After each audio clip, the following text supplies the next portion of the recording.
This episode is sponsored by BetterHelp.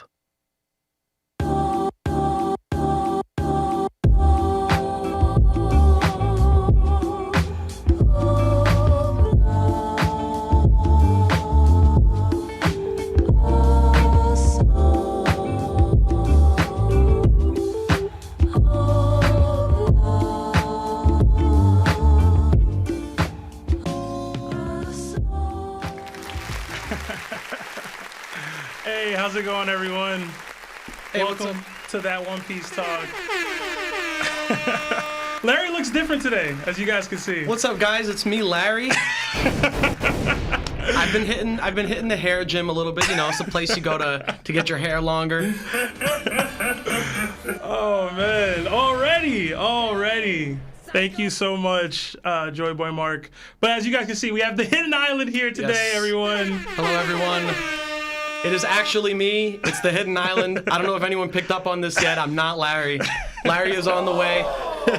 Larry will be here. I can assure you guys that, as will other guests. That's why we have so many seats empty.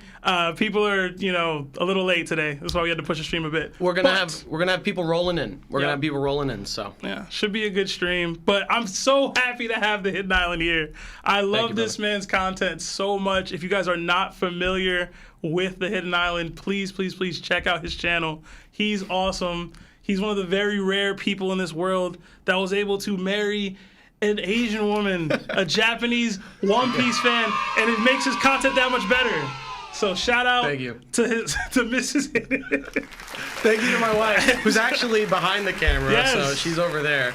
You guys can't see her, but thank you for marrying me and getting me a decent YouTube channel. Hidden pulled up so funny. So he pulls up with his wife, and she's wearing a Luffy costume. Yes. And he is Luffy's Gomu Gomu no. Yes, she came decked out. She has the red jacket. She has the straw hat and everything. And then I did the gum fruit thing. So, but you guys can't get the full experience. We'll take pictures or something and post them in the Discord for sure. But I'm so happy to have Hidden here, man. But real quick, we got a super early super chat from Joyboy Mark, $50. It says, "Hey guys, just sending love. Looking forward to seeing some Larry bad takes and to future rematch this arc." Oh man, listen, Joyboy, we love you so much, man. We really appreciate it. Shout out to Josh O in the chat. But yeah, man, Larry will be here. Trust me, guys. The bad takes are coming. They're well on the way. Do you think Larry has bad takes? I think all of you guys have bad takes. I think all of you guys have some really good takes sometimes, and then there's other times where I legit I don't know what to say. I got no words. Listen, my takes are never bad. You just gotta think. You gotta have vision. You ever see that meme? No. You got to have vision. Oh yeah, I've seen that one. Yeah. Oh man. No, you know what it is? I don't know what vision you guys got, but sometimes I wish I could put on those goggles. I don't know if it's the glasses you got on, but you guys see some crazy stuff. I feel like sometimes we're reading a different story, but it's all good, especially with the power scaling stuff. We'll get into that today, though, I'm sure. We probably will, man. I don't know. It's gonna be a packed stream. Yeah, and I just want to say, because I didn't get to say this earlier, thank you for having me on. I appreciate you guys inviting me on. I've been longtime friends with that One Piece Talk, guys. So for those of you who don't know me, we've been, basically boys, their channel, my channel. We've been doing this sort of stuff for, about a year now. Mm-hmm. We started around the same time, and they were very nice to me, and they reached out to me and got me on the show. So now I'm back for round 2, and this round 2 is gonna be a pretty crazy one compared to the first episode, because we got not only Par coming, but we got Moash coming, and then we have we got Larry. We got Larry coming. Yep. We got Larry coming. Larry back. So. We got Zach. We got I'm D King in the chat. Shout out to I'm D King, man. Another great content creator on YouTube. If you guys are not, I don't know how you could have found our channel and you're not familiar with King, but check out I'm D King if you guys aren't familiar with his stuff. He's awesome, man. What's good, Zach? Yeah, man. I don't know if he likes us to call him Zach. No, I'm kidding. All right, well, He'd be I'm all Zach. right. So For those of y'all I that reserve didn't the know, right. I reserve the right. For those of y'all that didn't know, Hidden's first name is actually Zach. It's actually Zach. Yeah. I thought it was Josh, but I'm a piece of shit. I was telling him this. He thought it was Josh, and I was like, you know what? I was almost a Josh. It was like this close. It was like super close. Oh man, but we got a lot to talk about today. Comic-Con was awesome. We got a chapter that came out. Oh, see, and we got another special guest coming right in. Hey. We got ParVision. Par, what's up, brother? Big Par in the building. What's up, man? How you doing? Pick a seat. It doesn't really matter. Well, I know who this one's for. I know who this one's for, so take this one. It's getting more stacked by the second right now. Yeah, Ooh, man. we even got 5 mics here. Or, Yeah. Yeah, Why are you we so got 5. tall? Lower your seat. I kind of like it. I feel away. He's exerting like- dominance on the he's whole like- table right Yo, now. I had dude. my Conquerors hockey just got tested earlier today. What happened? So I went to like this volcanic sand thing, and so it was like really hot, and we were underneath the sand. What? At Sojo? Yeah. Yo, I Sojo. did that. It was so dope. Yeah. And so I stayed in like the longest as anyone, and then someone got up and passed out. And I was just chilling there, and so all the jazz. Oh man, that's awesome. But I love to have Par here. Par also brought his wife. Shout out to Teresa. Hello, Mrs. Vision over there. Somebody else must have come because she's waving. I don't know who. Oh shit! Oh my god. It's here! Oh my goodness, yo! Okay. I'm ready. Oh man, should be a really good episode. I see my wife laughing from like 2 rooms down. Yeah, my wife is dying. Holy. Here he is. Oh.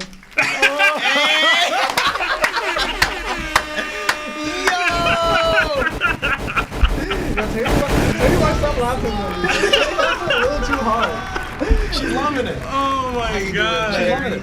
Listen, bro. God. I mean, Buggy. I mean, Buggy. Oh man. This is incredible. Man. I love it. It's so great. I hate all of it. It's so great. It's here. It's finally here. He got the nose. Larry was gonna be on time. He forgot the nose somewhere. Is this the Cross Guild right now? Oh, Is that what's man. going on? That's what this feels like. Actually, Larry, I gotta say, I love the costumes so much. I really do. This is degrading. As a matter of fact, it's so literally not degrading. degrading and so such a great costume, and I love that you came in this costume today. That I got you a little bit of a reward for Did you? doing this. Did you? Yeah, What is it? I got you something special. I got you this. I got you this buggy. I got you this buggy figure. It's a child my buggy God. though. He's a little bit more swagged out. He has some drip on. He has This is the. so embarrassing. So this is all yours, my friend. This is just for you. Thank In you commemoration so of much. today. I appreciate it. Yeah. Oh man, I love it. I hope you love it, bro. Yeah. All right. We gotta bring this to like This is- every this is- episode. Emperor Buggy right now. Do you feel like an emperor? I don't. You should. I feel like a clam, bro. All right. Wait, who did the makeup? All right. So I literally had to go to the mall because I don't know anybody that does makeup. So, are they hearing me good? All right. So I had to go to the mall to get my makeup done. So I went to Sephora, I went to Macy's, I went to Morphe, and then I finally went to like SAR or something like that. Uh-huh. And then some chick was like, yo, I can help you out. And I was like, bet. She was like, I don't have any Halloween makeup, but like I have a bunch of like eye stencils and whatever they call the eye things for makeup. And she was like, I got you. And I was like, Did they even "All right, charge bet." you for this? They did. So due to your donations, Oh man. I got charged, and they were like, hey, you have to spend a certain amount. So you want to do it? And I was like, do I have to? And she's like, yeah. And I was like, damn, so I can't like pay you like 50 and just get this on? She was like, nah. So I was like, she was like, all right, so it's $100 limit. Oh my god. And I was like, yo, I hate these guys. I hate all of them at home, but I got to keep my word. So man. I got the makeup done. I paid like $100 or whatever. And then with that, I got both of your wives like something from with the store, so I gave them. Thank you. Gave that. Yeah, I'm sure she appreciated that. Yeah, because I wasn't gonna use anything there, obviously. It's a very emperor of the sea thing to do. I would say. Yeah. Yeah. I mean, I can't envision Buggy doing that, but shout out to you, man. yeah, thanks. I actually This camera angle looks so stupid, Marv.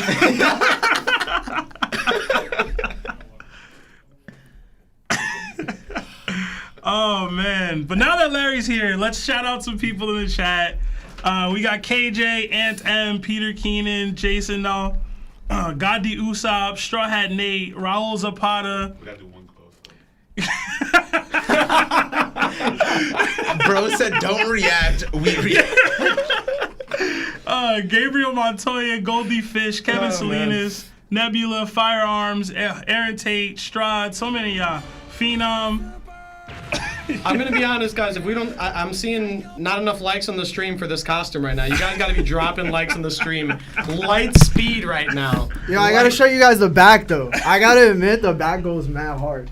The bag is tough. Yeah. Okay. Look at that. Okay. Look at that. Shit goes hard.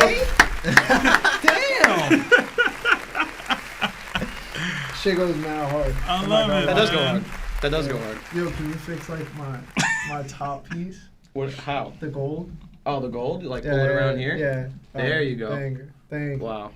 Thank you. Very Appreciate clean. it. All right. I love it. So Moash is not here just yet. He's supposed to be here in 4 minutes, but Moash has sort of left an impression on us that he just gets lost and never comes back. It's not even lost. Yeah. He intentionally just leaves, and there's like there's no guidance or decision. He just goes and comes back, and he's like, "Yep." Yeah, we learned a thing or two at Comic-Con, which was amazing, by the way. But it just happens to be so that Moash just is in his own world most of the time. Yeah. And he doesn't like. I love it. We're in his world. He's not in ours, right? Yeah. But I do want to say thank you to everybody. I know I wasn't here last episode. I want to apologize about that. But I'm here today, and I do not have bad takes. I have good takes. It's usually Sebastian with the bad takes. This is where it all starts, right? Because now you guys both think you have bad takes, and this is where it's gonna. That's what I was trying come down to today. explain to them at the thing. I was just Larry's like, I don't have bad takes. I was like, you both think each other have bad takes. Well, this is what I started out saying. He asked me if I thought Larry had bad takes, and I said, "Nah, it's all of you." I was like, "Nah, all you guys got that. I got bad takes." Yo, too, Yeah, Lawrence. He just said Lawrence be wild sometimes. Yo, I Lawrence watched like a previous clip from like a previous episode, and it was our kid versus it was our kid debate, like if he was good The or not. And I intense said one? something mad dumb, and I was like, yo, I gotta kind of take that back. I was like, yo, everything's recorded.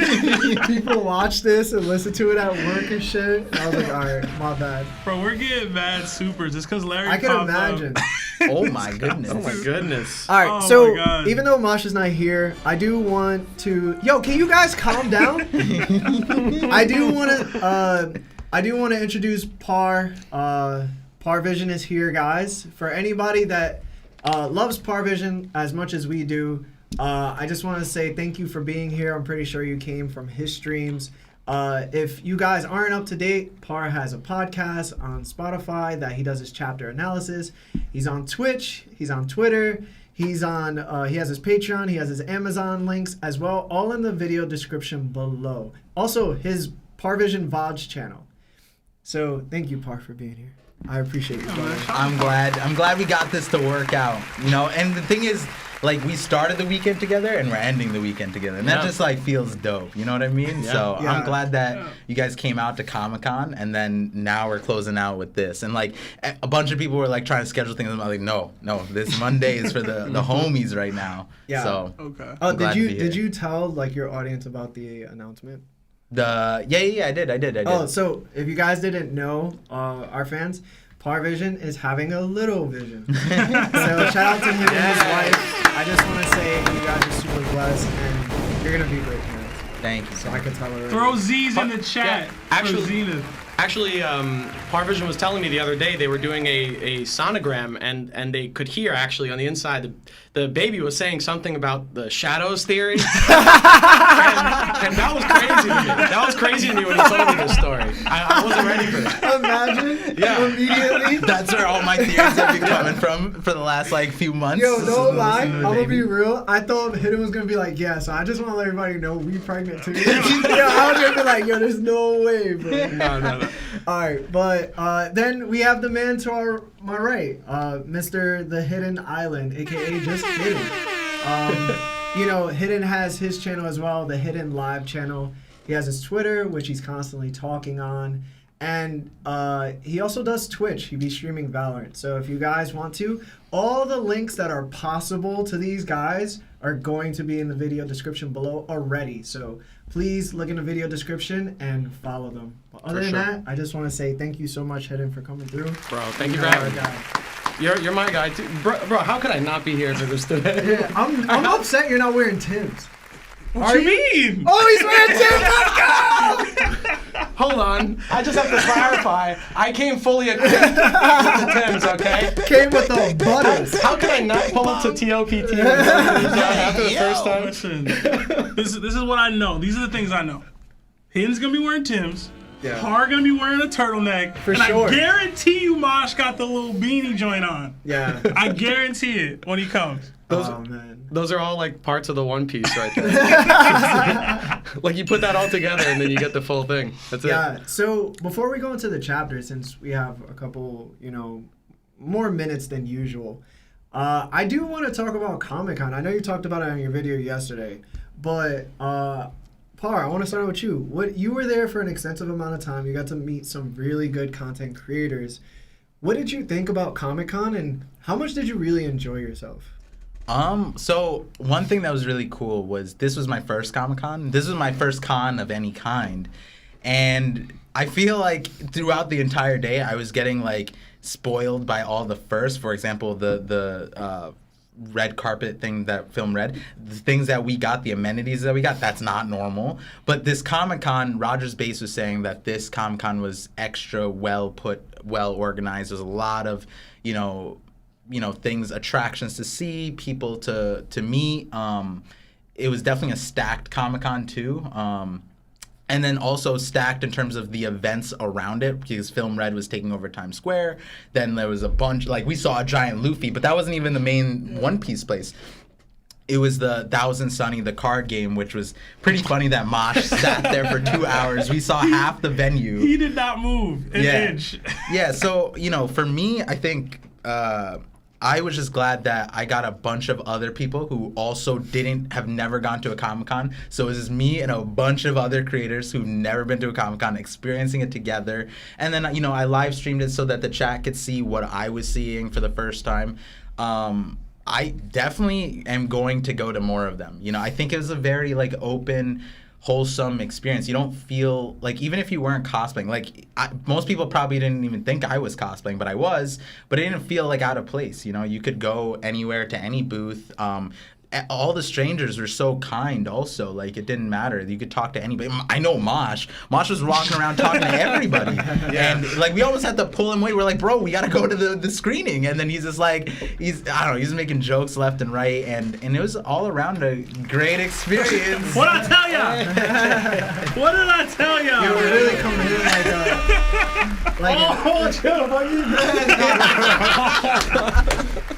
you said that way too loud. Welcome. Perfect timing. Mosh. I was just talking about you and how you made the Comic-Con experience really, really amazing. So yes, I I don't think we have headphones for Mosh. Yeah, that's fine. You could take mine, Mosh. Did you knock yours off? No, I'm not using them. Yo, you're not can I using- give him my headphones? Oh, yeah, that works. That works. All right, that Look works. at Marv. keep He's a going. logical Keep going, person. Mark. No, I mean, yeah. So this time around with Comic-Con, I've never experienced anything, so I didn't know what to plan for, what I would see or what I would do. So my main agenda was just to meet with you guys, meet with all the other creators, and hopefully connect all the creators together. Because behind the screen it's one thing, but in person it definitely hit a lot different. So that's for sure. Yeah.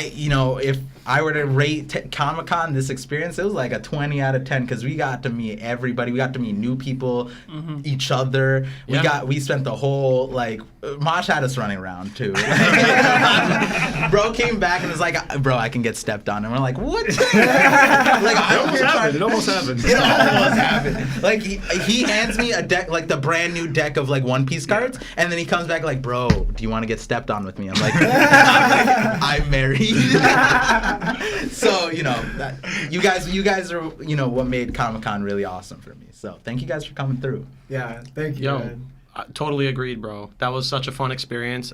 I mean, for me and you especially, we hadn't met in person, but we've been talking nonstop for months and months. So it was great to finally go there and then see you guys again because it had been so long. Wait, you haven't seen Par in person before? Never. No, that was the first time. Yeah. That's why. Yeah. That's why this weekend is so That's hype. the crazy thing because so you wild. guys connected us, right? And then for months we'd been talking and we became boys, and then when we finally got to Comic-Con, that was the first time. Wow, So I didn't it was even know that. Yeah, that was a crazy day. We should have got a really big hug. On camera. Yeah, we should have put chest, everybody should have been chest to chest, just hugging. We could do it. Yeah, we could have done the whole audience sound effect where they go, "Oh," like that. But I knew he had that. That's why I said that. He had to have had it. all right, so what about you, Hidden? What was something that stuck out to you during Comic-Con, and how did you feel about it overall? Yeah. What was your experience? Well, prior to Comic-Con, as a One Piece creator, my love for the series and my ability to interact with people regarding this series was pretty much locked to me being behind a computer and typing on a keyboard. And the only way for me to really communicate my thoughts and ideas or talk to other One Piece fans was to either make a post online, hit them up, over social media, or to make a video about it. And for me, this was a really new experience because for the first time I was able to go somewhere in person and just be myself and hang out with people and get to talk about a series, I really love and care about. And that's not something I get to experience every day, especially, in the context of other creators, because with One Piece, I'm very passionate. I'm very, very passionate about One Piece, and I love my friends. And I know that they are passionate too, but besides my small group of friends, I don't really have anyone that I can talk to on that level about it. So to go there and it's all these other content creators, of course they're passionate about One Piece. They're on the same level because they've dedicated their time to making this stuff. So Yeah. that's what did it for me. It was going to see people that were that get it, they understand what One Piece is about. They understand how good it is, and they're just as willing to talk about it as I am. And that was really fun for me. And yeah, that was, Par says it all the time, the way I see the world is through making connections. Well, Par was definitely one of the big reasons that I was even able to go because he filled me in on a lot of the details and, he got me interested in going to Comic-Con, just because he's I'm going to go there. I'm going to be there. You want to see me? All right, cool. Go. And I had the best night in a long time. So thank you for making that connection, Par, because you basically made that happen. I really appreciate that. Shout out to Par. I don't go to cons. I don't usually have a reason to go. You gave me that reason to go. You guys gave me that reason to go. Mosh, that was also the first time we got to meet, bro. So that was and we live right next to each other too. That was another hilarious thing. We found out that we're practically neighbors. So now me and Mosh are going to be hanging out all the time. So it's that was a really good night. So Be careful hanging out with Mosh, man. Mosh gave me some gum. You'll be enlightened. You'll be truly enlightened. Don't worry about it, brother. So what about you, Mosh? We met you again. We had a very good time. You made this trip for us really interesting, and I gotta say, man, what was your experience at Comic-Con? The funnier part is we don't know what his experience I know. is yet. That's why I gotta ask. He's gonna go off and just fill up the 2 hours. So I went here. So Batwheels. for me, that was actually my first con ever. Yeah. And just walking through New York City and seeing people who are fully invested in this type of environment, not just besides just One Piece, but comics, anime in general, I was like, this is pretty interesting. So when I was sitting there, I was in line waiting for the card game for about an hour, maybe even longer than that. Yeah. So I've only played You and were there lost. for a minute, bro. Yeah, played and lost. Got And I was smoked. like, let me see what else they have to offer. So Oh, you lost? I didn't lose. It was more like it was just by turn, and lost. then the thing Wasn't happened. even close, bro. He lost. So Wasn't even close. afterwards, I was like, let me just see what they have to offer. So I just walked around Comic-Con and like had conversations with just random people. Like there was this one person who was dressed from Overwatch, even though Overwatch has nothing to do with comics, and they were sitting here talking about Overwatch 2, and I'm just like, I need to play this. So I kept walking. I played cue ball, didn't hit a single target. I played a couple lever games, didn't get a single prize. So I just kept walking around Comic-Con, went upstairs, and I interacted with this lovely bartender who gave me a drink for free, and I wasn't complaining. So, and then I caught up back with you guys, and then honestly speaking, and just being there and just like experiencing everything was so surreal because my personality is very much extrovert and like interacting with other people, but what you see is what you get. Like I don't really sugarcoat anything. What you see online is what I am in person, and that's what you guys actually got to experience. You're like, Hard Hitting was like, I act like that all the time, but like when I'm by myself, I'm like, I act like this all the time. So like, just being able to be myself around people who have similar interests to me was pretty fun. It was really funny because everyone else is like, I didn't realize Moash was like this, but we've talked like in the AMs, and I'm like, nah, this is what I expected from Moash. I just didn't know how far it would go. Like for example, as we were leaving the Comic-Con, there was like a Bat Wheels thing, and he just screamed Bat Wheels and just darted towards it. And then he was asking people, can I ride this ride? And he couldn't ride the ride because it was a kid's ride. Like it was like mini cars, and I was just like, I talked to the person, I was like, can you please just let this man go? I've never seen anyone so excited for something. And the thing was, he was excited about everything, and I think that's what's really dope about. Especially about people's pronouns too. I should ask. I feel like I feel like Moash is like almost like a protagonist in like a JRPG. You know how you can like walk around the town and you can like pick any NPC and talk to them and they'll give you some dialogue. Like Yeah. It's like, oh yeah, the store is open from 5 p.m. till like and then like a random line. Yeah, that's like what Moash is able to do. He can just like walk up to anyone and just like have a conversation with them. Yeah. Yeah, Just gotta show a smile and they'd be like, all right. It was great. No, that Comic-Con was was fun. like the perfect environment. Yeah, for that. sure. Yeah. Yeah, so Moash, thank you so much for being here. Guys, you could catch all of Moash's links below, his Twitter, his TikTok, and his YouTube. So please go there. But thank you again, Moash, for joining us, brother. Yo, I can't glad to take hear you. anything Larry says seriously. All right, So funny. before I ask you your experience, Uh-huh. let's read some of the super chats. Yeah, we got a bunch of super chats coming. Thank you guys so much. We got another 50 from Joy Boy Mark. That's his second 50 of the day. It's Damn, crazy. bruh. It's wild, man. He said, "This is for you, Larry D. Buggy." Oh man. Yeah, skip that. Nah. We got $2 super chat from Strahd. It says, "Yo, hashtag Clown D Larry, leader of Kids Hate Guild." I like that one. It's accurate. These guys. We got a $5 super chat from Ozzy Phenom. It says, "Here's my 5 to start the Marco costume." No. We do have Hashtag- Anime NYC coming up, so Just saying. Hashtag Buggy Gang. Hashtag In Buggy We Trust. We got $2 from KJ. Larry D. Clown, laugh my ass off. You the best, bro. Hashtag respect. Yeah, man. You know? I agree. Yeah. A You lot are of the people best, would Larry. have flaked Let's on get this. through he's rocking it too. It's Let's fire. get through I ain't gonna lie, bro. That's It's like clean. It's Yeah, it is clean. You probably been the best cosplay there. Yo, it's Hands down. clean. Well, he popped, so we saw him first through the window, and I was like, I was blown away. It was crazy. The Conquer's hockey off of Buggy was going nuts. Oh, man. It's gonna happen too. Definitely not. Hidden, this super chat is for you. It's $5 from Terrence Matthews. It says, "Hidden, how did you initially feel about the Nika review?" How did I initially feel about the Nika reveal? As in, like, when Gear 5th happened and all that? At first, surprisingly, I actually wasn't too, like, excited about it. I don't know how to explain it. It was... I wasn't home, so I wasn't able to do a live reaction. I was just reading it on my phone because I was out of the country at the time. And I read it, and at first I was like, okay, interesting. And I talked to my friend about it. I was like, I don't know if I really like it that much. But then after it sat with me for, like, maybe... like a week, and I kind of went back and got to rethink about it, and I analyzed it in the context of the story. It made a lot more sense, and I liked it a lot more. So my very initial reaction was kind of just like on the fence. Like I wasn't totally sure whether or not I was happy with this being Gear 5 yet, and the whole Nika thing, because You did need the next few chapters to properly digest it. Right? Yeah, I feel like now with the context that was established after that, it's so much better. But like that one chapter, that first look, it's like, okay, depends on where this goes. This could go really well or really bad depending on how Oda writes it, and he played it well. So All right, next one. Ooh. We got a $5 super chat, $10 super chat from Firearms. It says Larry has never looked better. Hashtag Larry D Cloud. Yeah, you guys got issues. We got a $100 super chat from Celestial Donkey. Thank you.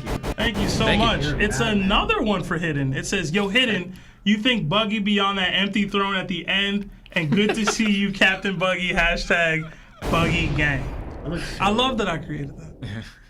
do I think Buggy's going to sit on the throne at any point in the story? I could absolutely see that happening. Do I think it's going to mean anything? No. Do I think he's actually going to be the king of anything? No, but I could see him failing his way up into the chair. Like, you know. Buggy or Thank you for the super chat. That's a wonderful donation. Yeah, thank you so much. And then we got another $5 from Richard Moore. It says, do my eyes deceive me, or is that the man, the myth, the legend, Larry D. Clown, hashtag cosplay of the year? I support that. I support that too. I support that, bro. We should put that on like Gotta do it once a year or something. like a banner. You are watching. We gotta ideas. we gotta submit this to New York Comic Con 2022. Just be like, oh yeah, this is part of the cosplay. Oh man, we got another $2 from Strahd. It says, don't talk to us in that tone of nose. You guys are so pathetic. Another $2 from Richard Moore. It says, should have worn that costume at Times Square 100. I didn't get it. Yeah, He didn't have it in time. Yeah, I didn't get it in the time. game plan, I think, was to wear it at Comic-Con, Yeah, right? it's to wear it at Comic-Con. That'd have been cool. You would have got mad pictures. You bro. would've. For sure. I don't think I saw any other buggies. You'd have been like the only buggy. You and the Big Mom would have been nice together. That Big Mom was fire. Oh yeah, the That Big Big Mom Mom was was They were like crazy. 6'5" at least. They were tall. Yeah, they came to the premiere too. Oh, yeah, I saw it. Yeah. Oh man, we got $5 from Red Haired Shankdom, but no comment. You gotta send you a gotta comment, comment. man. You can't just donate and It not was- comment. it was- Shankdom, you know that. It was brotherly support. Nah, Shanks, I don't Buggy. want it. Say something. Also, shout out to Randy Troy. Randy in the chat with the hashtag savage. I love it, man. Randy was drunk at the end of the night, and he was like, he pulled me closer and whispered, savage, in my ear. It was hilarious. Oh, man. We got a 4-month membership to Nakama from Peter Keenan. It says, shout out to the Buggy Fit. Thank you so much, Peter. Thank you. And then right after, Shankdom with another $5 says, effed up the first one. But my man Larry getting the Odin in the pot treatment. Oh, man. Captain taking one for his crew. Yeah, man. Larry We got he a be lot carrying more. us. I'm not sure. I think this might be We the gotta last get to one. the chapter, guys. Stop donating. This might be the last one. We got a $5 chat from Illusion. It says, my boy Larry D. Clown on his way to become the Pirate King. Hashtag Buggy Gang. I lied. It's not the last one. Two more. Do these last two, and then we're gonna do the chapter. We got 2 more. One from Mr. Future Singer. Links at Anime NYC. Gotta pull up with my boy Hidden. Then they love you today, Hidden. Yeah, they love it. I don't know what's We're on going the on, guys. Is par it the on car? that. Is We're it the the car? par- We're Mosh the par love. Mosh love, bro. Where is I it? don't know what's going on. Oh, man. And we got a $2 super chat from Gabriel Montoya. But again, no comment. You guys got to comment with your super chats. Yeah. Oh, I forgot to ask. So, you know, being very new to this, and this is like your first time experiencing Comic-Con, you never really looked forward to like even going at any point. Uh-huh. And you got to see like all these other great content creators, such as like Roger D. Bays, you know, and everybody else. How did you feel, bro? Like, how did it feel just being encapsulated by all this greatness? With Randy Troy whispering.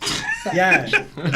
Oh, man. I'll say this. I think because I joined the YouTube community, I appreciated it more than I would have if I just went as a fan of the series and stuff. Like, because I watch and absorb a lot of this content, a lot of the media, but the fact that I'm in it now, Yeah. and like I was able to see JD Legend, I was able to see Randy Troy in person, Rogers Base, meet up with Par, Hidden, Mosh, and stuff, like interact with them, and it was just really, really dope, man. Like, I'm gonna be real, my favorite part of the night, and I know this is a little like self-absorbed, but like we were just walking to the Wizard Yakuza like stand to look at art, and one of the people manning the booth was like, "Oh, hey, you guys are from that One Piece talk," because they recognized us, so they recognized the shirt, and I was like, "Yo, that's like surreal." Like, you know what I mean? Like you're at Comic-Con just chilling, walking, and it was like this random person just knew who we were based off of content that we created. That was super dope. And like getting to see the film Red premiere, like getting to hang out with Matt Owens and Emily Rudd, who's playing Nami, like that was super like surreal. I didn't think that would happen. So like, I don't know, that made it that much more special to me. But yeah, like I always have this like, oh, I'm not like super, like I don't cosplay ever. I don't do that kind of stuff. But like that made me feel like doing it. You know what I mean? Yeah. Like for the first time probably ever in my life, I was like, yo, I kind of want to cosplay or something and come here and do this. So that was cool. Plus I saw Cochise from the Warriors and Bruce Leroy from The Last Dragon. Got that glow. Got that glow. He still got that glow. So it was great, man. That was an amazing Yeah, experience. shout out to Matt Owens, bro. Matt called Larry out. It was That the dude funniest hates me, bro. thing. It was crazier at the after party. He called you out. Yeah. I had never He's seen like- anyone come out confident like that, bro. Matt Owens Like, was He was swinging. He Yeah. wanted smoke. He was like, "Hey, yo, you Larry? Yeah, that was crazy. I heard you said this Netflix show is gonna suck." we were all loud and like belligerent too in New York in the man. street, and he quieted the room. He's like, "Larry, where the hate at now?" I was like, "Oh shit!" Yo, It was crazy. it was He said that dope. he was gonna come on if the show was either good or bad, some shape or form. Listen, Hey, all right. I love that. That's what's Matt dope. on, Yo, man. even Nami came at me, bro. Yeah, Nami did. Yeah. I'm not gonna lie, yeah. that's because She I was- pushed the blame on you. They came at me, and I was like, yo, it was Larry. It I was don't even Larry. remember saying it was gonna suck. I was just like, it was probably not gonna be good. But you had to double down once he called you out. He's Yeah, I was like, you yo. were like, all right, if you're putting me on the spot, it's gonna be ass. And I was like, oh my goodness, Larry. He Oh looked my so God. offended too, because I was like, "Yo, name another like anime adaptation that did well on Netflix, bro." He was like, "Yeah, but we didn't even get to do ours." I was like, "So what?" Cowboy Bebop, Hey, Bleach, Full Metal Alchemist. There's yo, like that tons of- Kenshin movie. Hey, but at Death the end of the Note, day, the at movie. the end of the day, we respect Matt Owens now. Yeah, I respect Matt Owens now, yeah, too, Yeah, bro. he's a Yeah. dope dude. He's a He's fan. dope. He's a He's real true fan. He's a true fan. And I believe in the series because of him now. Yeah, I said it to him. I said before I had hope, now I have faith that the series will be good. Oh, That was a bar, right? Off the top of That my was such a head. bar. Yeah, Bar's gonna bar. use that in his newest theory video. 1,000%. 1,000%. put on t-shirts. Matt was really cool. Matt was, he seemed very passionate about One Piece. Yeah, So man. yeah, And that's what I wanted to respect hear. that. That's what I Yeah. wanted to see. Yeah. He So- came at me knowing Mihawk as a sword, and I was like, why do you know this? That's not something you should know. Like, but for him to know that, like, minuscule of a detail, obscure of a detail, it's like, he's in the community, Yeah, too. he watches right? theory videos. Yeah, Like, he which is watches like, them. like people are like complaining about live action. It's like, there's One Piece fans who watch the anime. There's One Piece fans who watch the manga. There's One Piece fans who are in the community. And then there's One Piece fans that consume all of the stuff, right? I think for this, you need someone who consumes all of the stuff. Even the community knows the creators. He was at the previous Reverie, not this one, but the one before that. Like, he knows everyone. And on top of that, it's not like some dude who's just like doing this for a paycheck. He sat with us for like 6 hours after he came to Film Red, which he didn't need to do. I'm sure like that's not necessary for him to go to. He stayed with us at after party, us being belligerent shot. Which arc is the best? Which character stronger? Yeah, bro, we were going Yo, in. Yeah. We bonded over Neji fandom. R.I.P. Yeah. So like We that were is- arguing in a movie theater. they kicked us out, and we were all chilling together. We were like every step of the way we got kicked out together, and that is the person you would kind of want to run this, right? So for sure. and he's the showrunner, so he's running. Yeah, no, I agree. I feel like one issue that the previous Netflix anime adaptations had, which might have led to what you were talking about, is like a lot of them felt a lot more corporate in certain ways, where like some of the decisions being made weren't made for the best. It wasn't for the sake of adapting the anime material as best as possible, and it feels like with this, that's what they're aiming for. They want to make something that the fans are going to love specifically, and not trying to like say what the fans will like on their behalf. They're doing what they know the fans will like because they're in it. They're involved in it. They do their research, they do their reading. So I'm hyped about it. I'm alright. All right, so gentlemen, let's get into the One Piece chapter. The official translations dropped today, so if you've read it, some dialogue did change a little bit. Oh. And yeah, let's get into it. So since there's a 5-man crew, we're gonna be a little more concise with our answers as compared to like being on our own channels, right? We gonna try. Yeah, we can try. So let's start out, guys. So this is gonna be the cover story. It's hard to see with this red ball in my face. All right, so for the cover story, the title of this chapter is Adventure and the Land of Science. We open up with the cover story. It's the continuation of Caesar the Clown and Germa 66's adventure. We see a decimated chocolate town on Cacao Island. I think that's how you say it. Yeah. What do you guys believed happened, and what if Big Mom had survived? What will she or Katakuri do after seeing this devastation? And we'll start with Mosh. I generally believe it was Aokiji. I know people are going back and forth with it, but some people saying it was Caesar's gas. I'm like, I don't really think so. So I'm just going to go with Aokiji, especially with all the clues leading towards it actually being the Black Bay Pirate showing up. So I'm going to leave it at that. We can backtrack. Can you say why, though, you think it's Aokiji? Well, it's because it looks like it's frozen. And it says, I think the title was like cold-blooded, so I sort of like emphasizing that something happened that's like freezing in that area. So. Okay. But also because Pudding possibly going to get captured too. But this is also going back to our theory talking about how Aokiji, and I don't want to digress too much, but essentially how Oda said that a certain professor is going to come back into the story, and how he's very specific with Professor versus Doctor. And now that there's 6 Vegapunks being shown, I think one of them is actually going to have the name of Professor and actually being focusing strictly on Devil Fruits. So that was just Interesting. Yeah. Okay. I can explain that real quick for the viewers.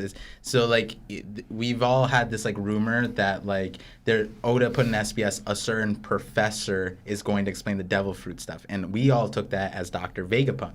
Difference is he's Dr. Vegapunk.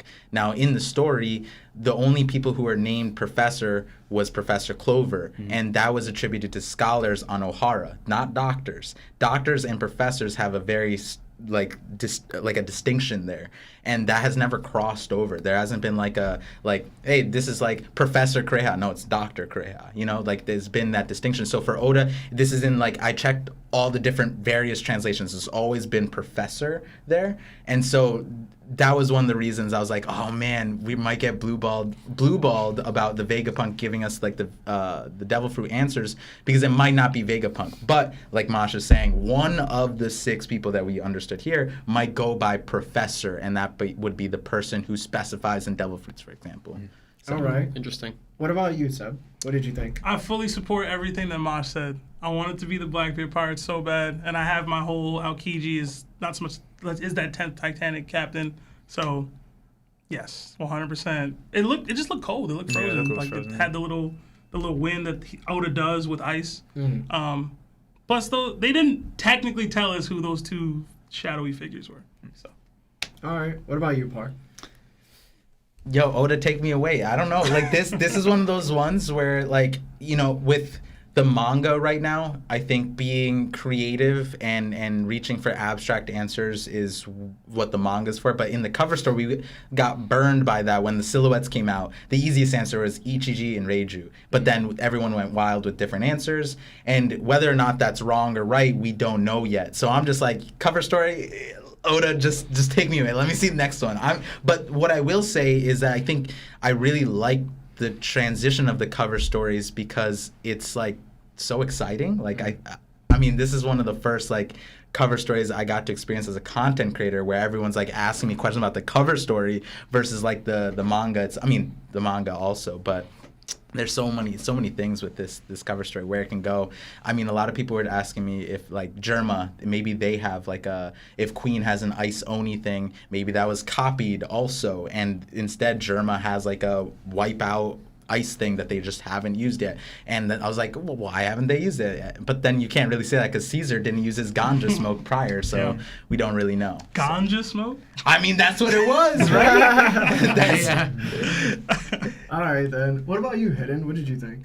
I mean, my first reaction was Aokiji, but because it's a cover story that involves Caesar and Germa heavily, I feel like the answer might lie more in the Germa Caesar end, especially because in Punk Hazard we had that whole thing with Smiley and the Shinokuni? The Shinokuni, the smoke that like solidified everyone and turned them. I mean, it's not like freezing someone. It doesn't look like someone being frozen, but it's like visually similar enough where I don't know. I could see something like that playing into the cover story and it not being Aokiji. Because I don't know why he would freeze an entire island full of people on it. I mean, unless he is going full bad guy mode or like trying to blend in with the Blackbeard pirates or whatever he's doing. I just don't want to get overhyped and think like, okay, now this cover story is going to get crazy and Aokiji's coming back. I feel like Oda's going to save that for like in the story. Gotta be willing to be disappointed, Hidden. Yeah. That's a part of One Piece But to theory, piggyback man. off of that as well is that Aokiji was also in Punk Hazard too, and we still don't know why. Good point. Okay. All So right. that's the only thing. No, you got me. That's a good point. That's a good point. Also, Wait, we Aokiji- don't know why he was in Punk Hazard? He was there to No. save Smoker as far as the plot. Yeah, I goes. was gonna But say. he pulled up. Even he if was he nearby. Even if he didn't show up, he's the reason for Punk Hazard, right? Yeah, Like, he did. He's been That's on good. Punk That's Hazard also true. several times. He was there because the script told him to be there. Yeah. That's true. Plot does play a factor. in Wait, character's arc. didn't the movie come out where his thing, like his leg was gone? Yeah. Didn't that coincide with Punk Yeah, Hazard as that well? was film Z. Yeah. That did Oh, coincide. so it's with the Yeah, same yeah. time. So it might have been similar with Shanks showing up at the end of Wano. Aokiji shows up to Right. promote the Yeah, new it's just movie. weird. Yeah. I think I'm inclined to think that it's the Shinokuni.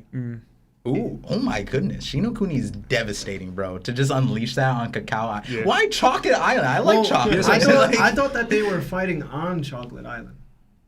No, they were on Whole Cake Island. Yeah. So they went through the mirror through to Whole Cake Island. That was one of the weird things about that cover Yeah, story we were because over for a while, yeah. it jumped through to Whole Cake Island and we didn't get like an understanding of them going there and them coming back yet. Yeah. So it's still up in there. I guess it's White Chocolate Island now. Right? I mean, if Blackbeard Pirates were to be introduced, I thought that they would have been introduced way earlier in the cover story when we thought that they were being introduced or revealed, right? And for them to be revealed now, it kind of like adds unnecessary development to the story that's already finished. Yeah. In my opinion, like the Aokiji stuff can be interesting, but I think it would serve a better purpose in the canon of the story instead of the cover story. I don't know. This is me. I agree with you. Yeah, I think me Cover and Hidden are stories right. but the You same- guys are wrong. canon. But also the You same. guys are just wrong. All right, next one. Wait, I was saying Germa too. Hello? So to leave off where we left off last chapter, we see that the Straw Hat crew is surprised to see Vegapunk. Frankie immediately starts fangirling over Vegapunk. Frankie even says he went to Vegapunk's hometown and wants to show off his inventions to see what he thinks. Robin states that Vegapunk shouldn't be a woman based on his history and activities. Vegapunk states that she's 02 and her name is Lilith, the evil, and to hand over all their valuables because her budget is stretched as always. Nami says if she takes their things, they should at least be saved, and Lilith yells out she's not going to save them. Then Lilith calls out to her sea beast weapons, which appear like sea kings and they're colossal in size. Frankie fangirls again with excitement, but Zoro doesn't take the threat lightly. We then hear someone tell Lilith to back off. She's informed that this is the Straw Hats, and Zoro, Nico, Robin are ready to take her out at any given time. She was careless. Then Zoro states that they have demands, and Lilith is going to listen to them. Then we cut to the person who was talking to Lilith. His moniker is Shaka the Good. He wants Lilith to bring to him the Straw Hats because he's interested in that crew. So, what are your thoughts on the opening of this chapter on this hidden island? Okay. All right. So a lot happened at the beginning of the chapter. I'll try and keep my thoughts brief. I'm very, very glad that Vegapunk. It didn't just boil down to some sort of like fake out, like, oh, you thought Vegapunk would look like this. No, they actually look like this. And then that's where it ends. I'm actually glad there's more to it.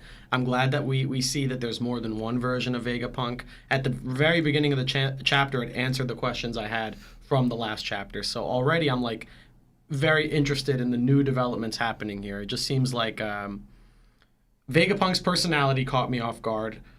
The more than one model of Vegapunk caught me off guard, but like all in a good way where I don't feel like it's just Oda doing like a cheap fake out. It kind of feels like, yeah, this makes sense for Vegapunk's character to do something like this and to for this situation to be the way it is. I feel like it fits Vegapunk, and I like that so far. So, yeah, good opening to the chapter. It got me in, answered my questions, you know. Yeah. Yeah. Okay. What about you, Seb? It was really interesting. It was funny to see, like you said, Frankie and Sanji fangirling over. Well, Sanji was lusting. Frankie was fangirling. It was cool. I think we all called it that that wasn't the real Vegapunk. So it was good to get confirmation on that really early. I love that Robin instantly was like, "Nah, we good." Like, I'm Yeah, she's about that action now, right? And I also love, Immediately. love that it was On-site. pointed out in the chapter that like Zoro and Robin were ready. And I was really, really curious. I was gonna ask you guys about who y'all think what Zoro's gonna ask about. Because I don't know if you have a question on that later or not, but I mean, you guys could answer it now, Yeah, but so again, TCB wrote it very differently from the Viz translations. yeah. So to me, my interpretation of that is he's gonna ask about Kuma for two reasons. One, Zoro was impacted by Kuma more than anybody else on the Straw Hat crew Because of Thriller Bark. Thriller Bark, and then again, he's the vice head of the ship.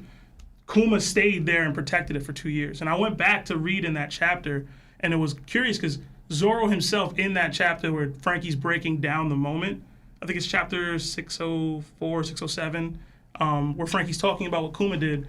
Zoro's like, why would he do that for us? Like, what would be the reason? It's so curious. So, like, I think that's what Zoro's asking. I don't know if you guys have a different take on that, but I think it's got to be about Kuma. And then the next panels that we get that Larry hasn't talked about yet are about Kuma. So I think Zoro's going to ask about Kuma. But I thought that was really cool that him and Robin were ready about that action, and they pointed it out in the chapter. Like, this is a real Yonko crew. Like, you can't just mess with them and think nothing's going to happen to you. So I thought that was really dope. But what about you, All right. Or What about you, Mosh? How did I feel about the beginning? I did enjoy it, and this is sort of playing into my Seven Sins thing, because when she got the call, they were talking about how being prideful, like be a prideful scientist, and then in the end we got wrath, and then we also have Julie Bonney being gluttony, and then we have Sanji with lust, and talking about like the primal urges, and now we already have 4, and then also, but also not only Julie Bonney with being gluttony, you also have Luffy and Chopper when they went to that island and saw the holograms of food, but more or less. The thing that you were asking about what Zoro wanted, in the official, he's like, I have a couple things I need to ask you to do. So it's not just Kuma, it would be like other things as well. Okay. And I think one of them is going to be like, where's my captain, first of all. And then the second one, I think, is definitely going to involve the smiles. Only because like the chapter before, we just got the placement of Doll, the introduction to Doll, but also Tashigi with the children from Punk Hazard, and how basically the Caesar's project is now being healed by Dr. Vegapunk, and the Caesar's project was the smiles in Wano, that needs to be healed also by Dr. Vegapunk, because they know Dr. Vegapunk's the one that is the pinnacle of what scientists should be. Yeah. So essentially, in the beginning of the chapter, I did enjoy how it's all like coming together, because now like we have the stable, like this is a Yonko crew, so like, you can't just like mess around like. So you ever seen that chart? It was like mess around and find out. I'm Dr. Vegapunk. the more you fuck around, the more you find out. The more you're gonna find out. That's exactly what's gonna happen. So essentially, like I was like really hype. I was like, yeah, that's true. And like at the same time, like I was like poking fun that didn't mention Sanji, but at the same time, Vegapunk was like, oh, they were just these people are just a distraction for the other two. Like, nah. Everyone F around and find out basically. So, Yeah. But, yeah. All right. What about you, Par? Tell me your thoughts. Let's start with the translation difference is crazy. I saw it, and it is different. And now what you said about the Kuma situation, Zoro is that kind of character that to like remember something like from the very beginning and just bring it up like that, and then everyone else is like, oh, that's a good point. Like the chapter's called "Hold It in Your Hearts." And I'm like, that's a Zoro thing, if anything. But yeah. So like, originally I think I was going for the Ibisu town, like the people affected, because if everyone else neglects them, hopefully Zoro's the one, because Zoro was actually pissed about that situation, right? I mentioned it when we were going through it. It's like that was like one of the only times where you see Zoro actually want to fight somebody who's not strong for the sake of like redemption. And so that one was, it's multiple demands. So whatever it is, I think Zoro's going to be laying down the law. And I think that was another thing with this chapter where when we were getting introduced to Vegapunk, I think I was talking to Hidden about it, where it's like, where we kind of have to look at what Vegapunk brought to our, I think it was between you and Sai, where it was kind of this understanding where, Vegapunk is like Yonko level, right? Because General Frankie was able to take out Tobiropo. He has like a 200, 400 times General Frankie that could be able to wipe out a whole thing. On top of that, we get introduced to the Sea Beast things. And being able to control Sea Beast, that blew my mind, because I was like, this makes sense. This is the progression as a child on Karakuri Island, who's able to like mechanize all these robot animals. So you'd think by now they would be able to make sea beast things. But to see it on the panel, I was like mind blown, because my brain immediately went to, not only did Vegapunk fodderize Frankie, not only does Vegapunk like fodderizing Chopper, because we saw on the island Vegapunk gave them the kids the smoothie to fix whatever Caesar did, and Chopper couldn't figure that out. It's like every single step of the way Vegapunk is that guy or that person above everyone else. And now it's like an ancient weapon, Shirahoshi, Poseidon, being able to control Sea Kings. Yes, Sea Kings versus Sea Beasts, but this is the step, like what's the next level? The next level would be Sea Kings, right? Sea gods. So, and this is the introduction, and we haven't even seen, there's the rest of the chapter that added more to it. So I was like, it was really cool, but then also Oda did a really cool thing with the Robin Zoro situation, where it's just like, hey, Vegapunk is that person, but the Straw Hats are also that crew. You don't want to mess around. You make the wrong step, Zoro's gonna take you out. Robin's gonna take you out.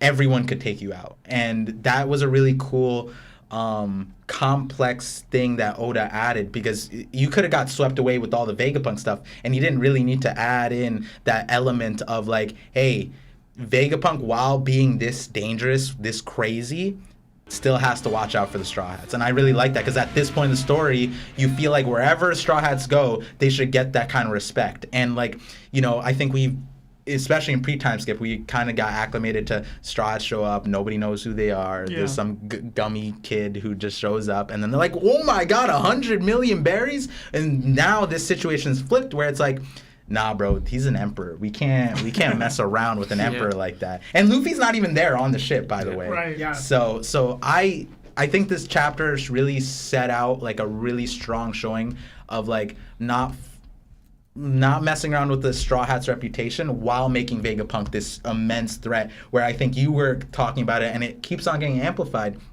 When you saw the Seraphims, you were like, nah, Vegapunk's gotta go.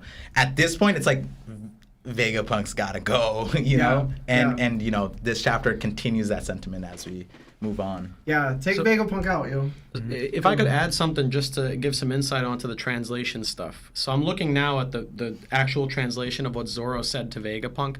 In the original scan, Zoro said something along the lines of like, hey Vegapunk, I got some questions I want to ask you. That's pretty much what he said. In this one, I'm looking here, he says, hey Vegapunk, we've got some demands and you're going to listen. Got that? So I get a different impression here from this one, a very different impression, where I can understand how these two translations happened. Because in Japanese, there's a lot of times where, depending on how you word something, you could be indicating either plurality or singularity. So in this case, the correct translation, I guess, is kind of up in the air, and I'm assuming because Viz or whoever does the official translations maybe has a little bit more insight from the actual team, that maybe they know that Oda was intending to imply multiple demands here, and specifically said, we've got some demands, not I've got some demands. Okay. We, as in the entire Straw Hat crew. And in Japanese, you can't distinguish, it's very context-based. Sometimes with one sentence, you can't distinguish whether or not we're talking about us or myself. Right. So here, if this is the official translation that's to be believed, it makes me feel like whatever demands are coming up are not directly related to Zoro. It's related to the group as a whole. It's not Zoro's personal demands. It's a group. We've got demands. Maybe like, where's our captain? Something like that. But I don't know if it's like a personal thing that Zoro's trying to ask Vegapunk here. This doesn't give me that impression. But the original did, which is why that translation's very important. So the Kuma thing could fit with that, because that's like a not particularly personal to Zoro, but like the entire crew, before they set off to Fishman Island, they're like, we need to figure out the Kuma situation. Yes. This is a deed that can't be left reciprocated. So I know we need to move on, but I did have a second question I did want to ask you guys in regards to this. Kuma was after Luffy on that island, on Thriller Bark. And clearly, Vegapunk still said he has interest in the crew itself. Do y'all think he already knew about the Nika, and that's why he wanted Luffy back on Thriller Bark? That was originally my thought when CP9 was capturing went for the Devil Fruit. So I really thought Vegapunk wanted Devil Fruit to operate on it. So I think so, honestly. Or haven't, Yeah. I have no comment on that. That's a really now my mind's going crazy thinking about this. That's a good thought. I mean, that's a big question, right? Who knows about the Nika fruit, right? And if we were to say that Vegapunk is like the top knowledge on devil fruits, period, then it wouldn't be a stretch to say that they know somehow, somewhere along the lines, right? I just feel like it would be weird that the Goru say no and he don't. But that's me. I told y'all that Dr. Vegapunk was a guy. He's one person. I've been said this, bro. Everything indicated that he was. And Sanji, as usual, being useless, right? Like nobody else talked about him. They were like, Nico, Robin, and Zoro, watch out. I knew Larry would pull this up. I literally on stream was just like, they were like, why is Park going out of his way to pick this point out? And I was just like, that's because Sanji haters are gonna do it, so I have to prepare for it. When fourth place, go back to that thing. Listen, we might as well call him fifth place and just put Robin before him, right? Like at this point, like. After this arc, I don't know. Sanji may be number one, but we'll see. Right. Oh yeah, he has to get an upgrade from somebody else because he can't do it himself. Hey man, you're right. That's how he's built. Ember looking real nice right now. Did Zoro hand the sword? Whatever. We gotta move on. We gotta move on, bro. Yo, but you be caping for Zoro like he could have beat Cape with regular. Listen, that's the boy. To be honest, I don't hate on either of them. That's you. I have a question. So. We got too many things to talk about. Save it. Other than that, I do want to say that Frankie, just seeing Frankie fangirl like that, I want to know what Frankie knows. If Vegapunk doesn't tell us.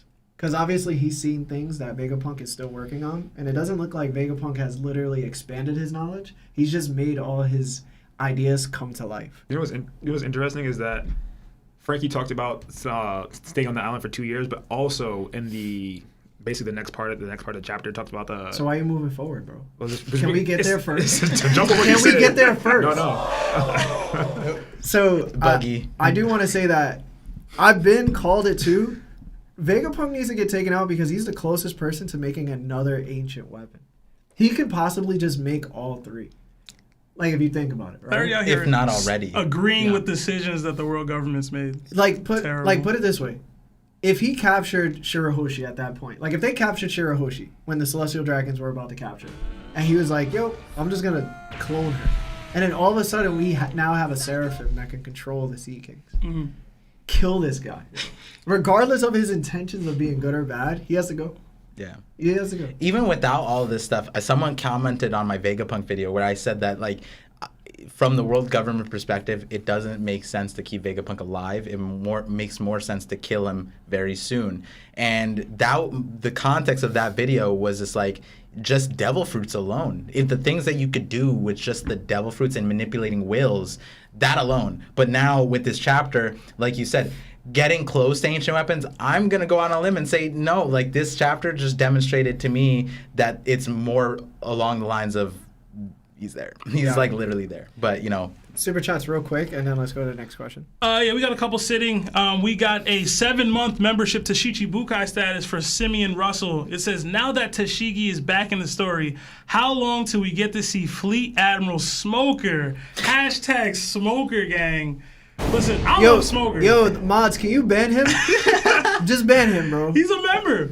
I love Smoker. Revoke the membership, bro. He ain't never going to be a Fleet Admiral. Ever. But I do think he shows up in this arc. Who cares? It's Smoker. Smoker's cool, bro. Who cares? Also, you guys crossed 200 viewers a second ago. Did we? Yeah. We're back down. Yo, bring somebody back in. We lost the viewer. No, I'm kidding.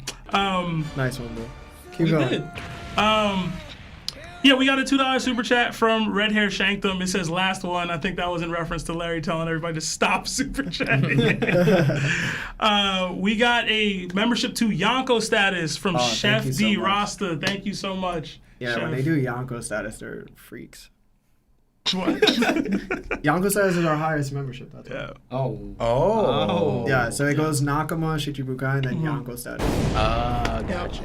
And then we got a $10 super chat from Greg F. It says $10 for the commitment. Thank you, Greg. In reference to what y'all see here today. In reference to...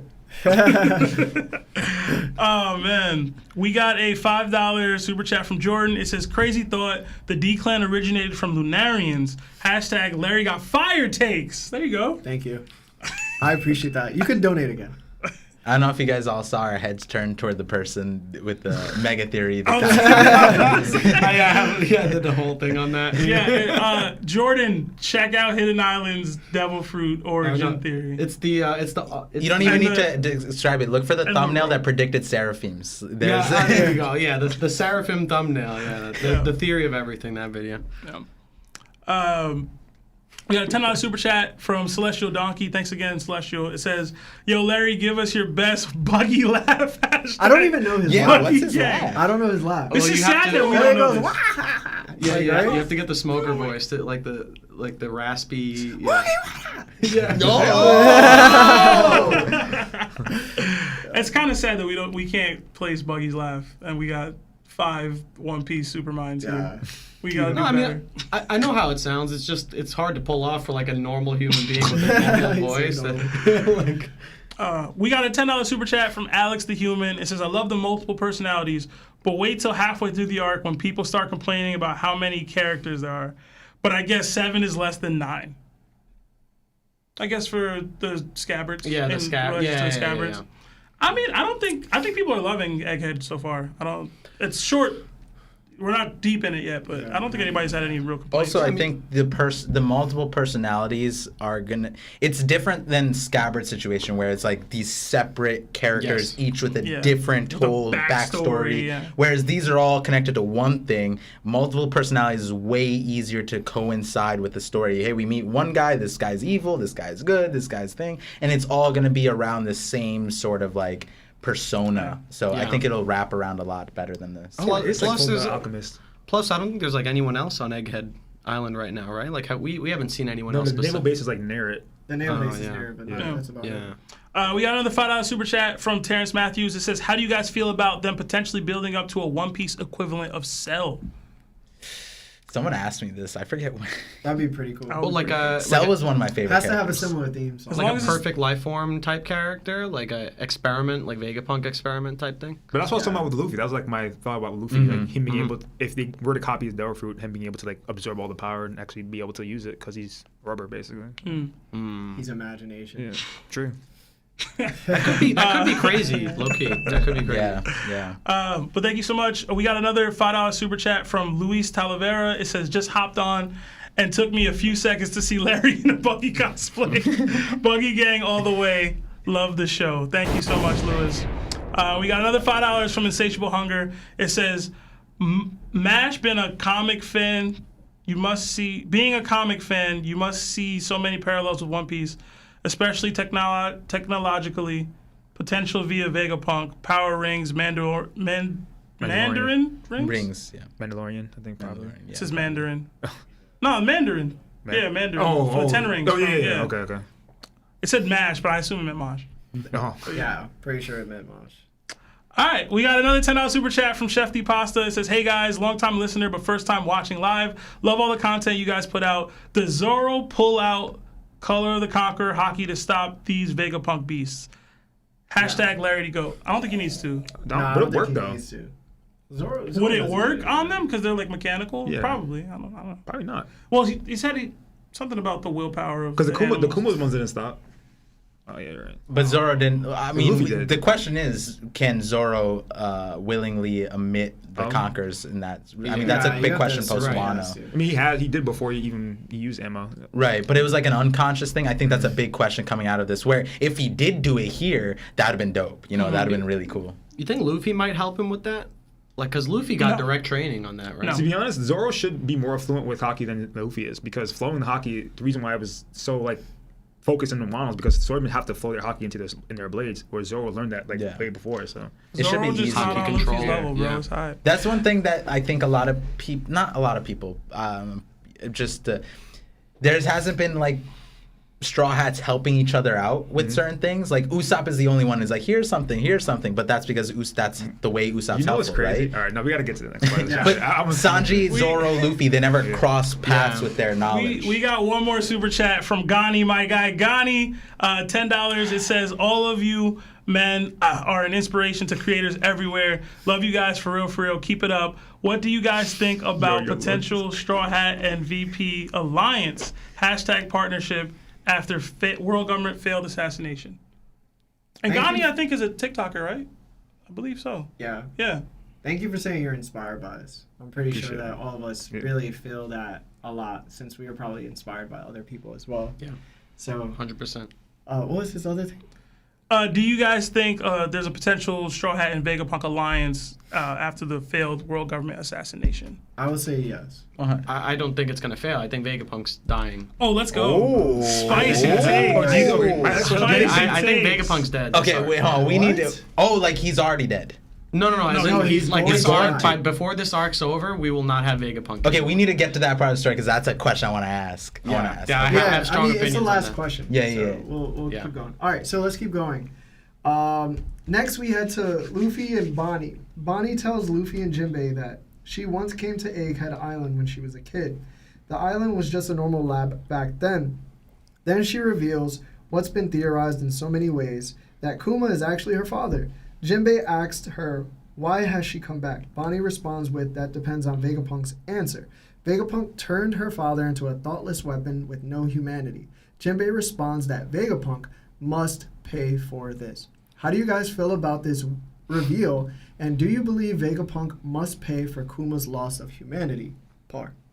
I think it's gonna be something that's not like whatever she's assuming and whatever we're assuming. It's not like a one-to-one situation. Also, I feel like Kuma's like on a hard disk somewhere, like a hard drive somewhere. And I don't think, like, also, like, Bonney seems to be familiar with Vegapunk. Like, later in chapter, she was like, this is bullshit. That's not who that is, right? So it's like, I feel, and you know, throughout our Vegapunk exposition throughout the story, it was kind of like Vegapunk has a moral compass of some sort, despite the atrocities that they make that create destruction. He's on the side that's perpetuating that, so it's like, it sort of makes sense. But I don't think Vegapunk, like, just straight up killed Kuma. I think there's an explanation, and it just, like, we just don't have the answers right now. So I think Bonney's situation is kind of like I don't know if we talked about it. No, we didn't talk about it yet. But there's more than one thing that Bonnie's concerned about or worried about in this chapter besides Kuma. And I think the Kuma part is going to be addressed more quickly, and is going to be the stepping stone towards the rest of the stuff that we're going to find out. Because that is kind of the pacifistas were the stepping stones to the Seraphims. So I think in that same context, narratively, we're going to learn about like the Kuma stuff as a stepping stone towards everything else that we're concerned about. All right. What about you, Mosh? I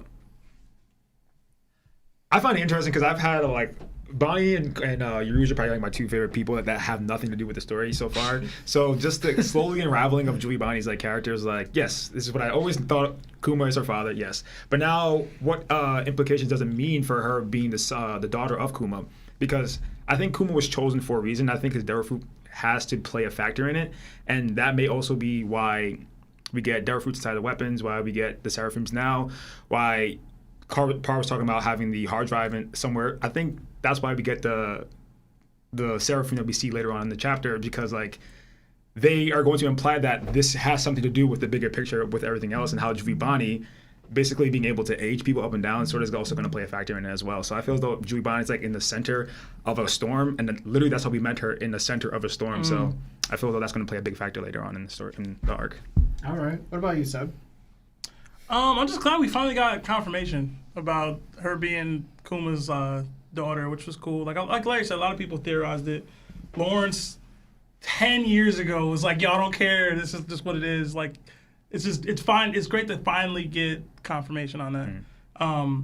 But I don't have much on it. I think Kuma is going to be a huge factor. I already said it, how my feelings with the Zoro thing.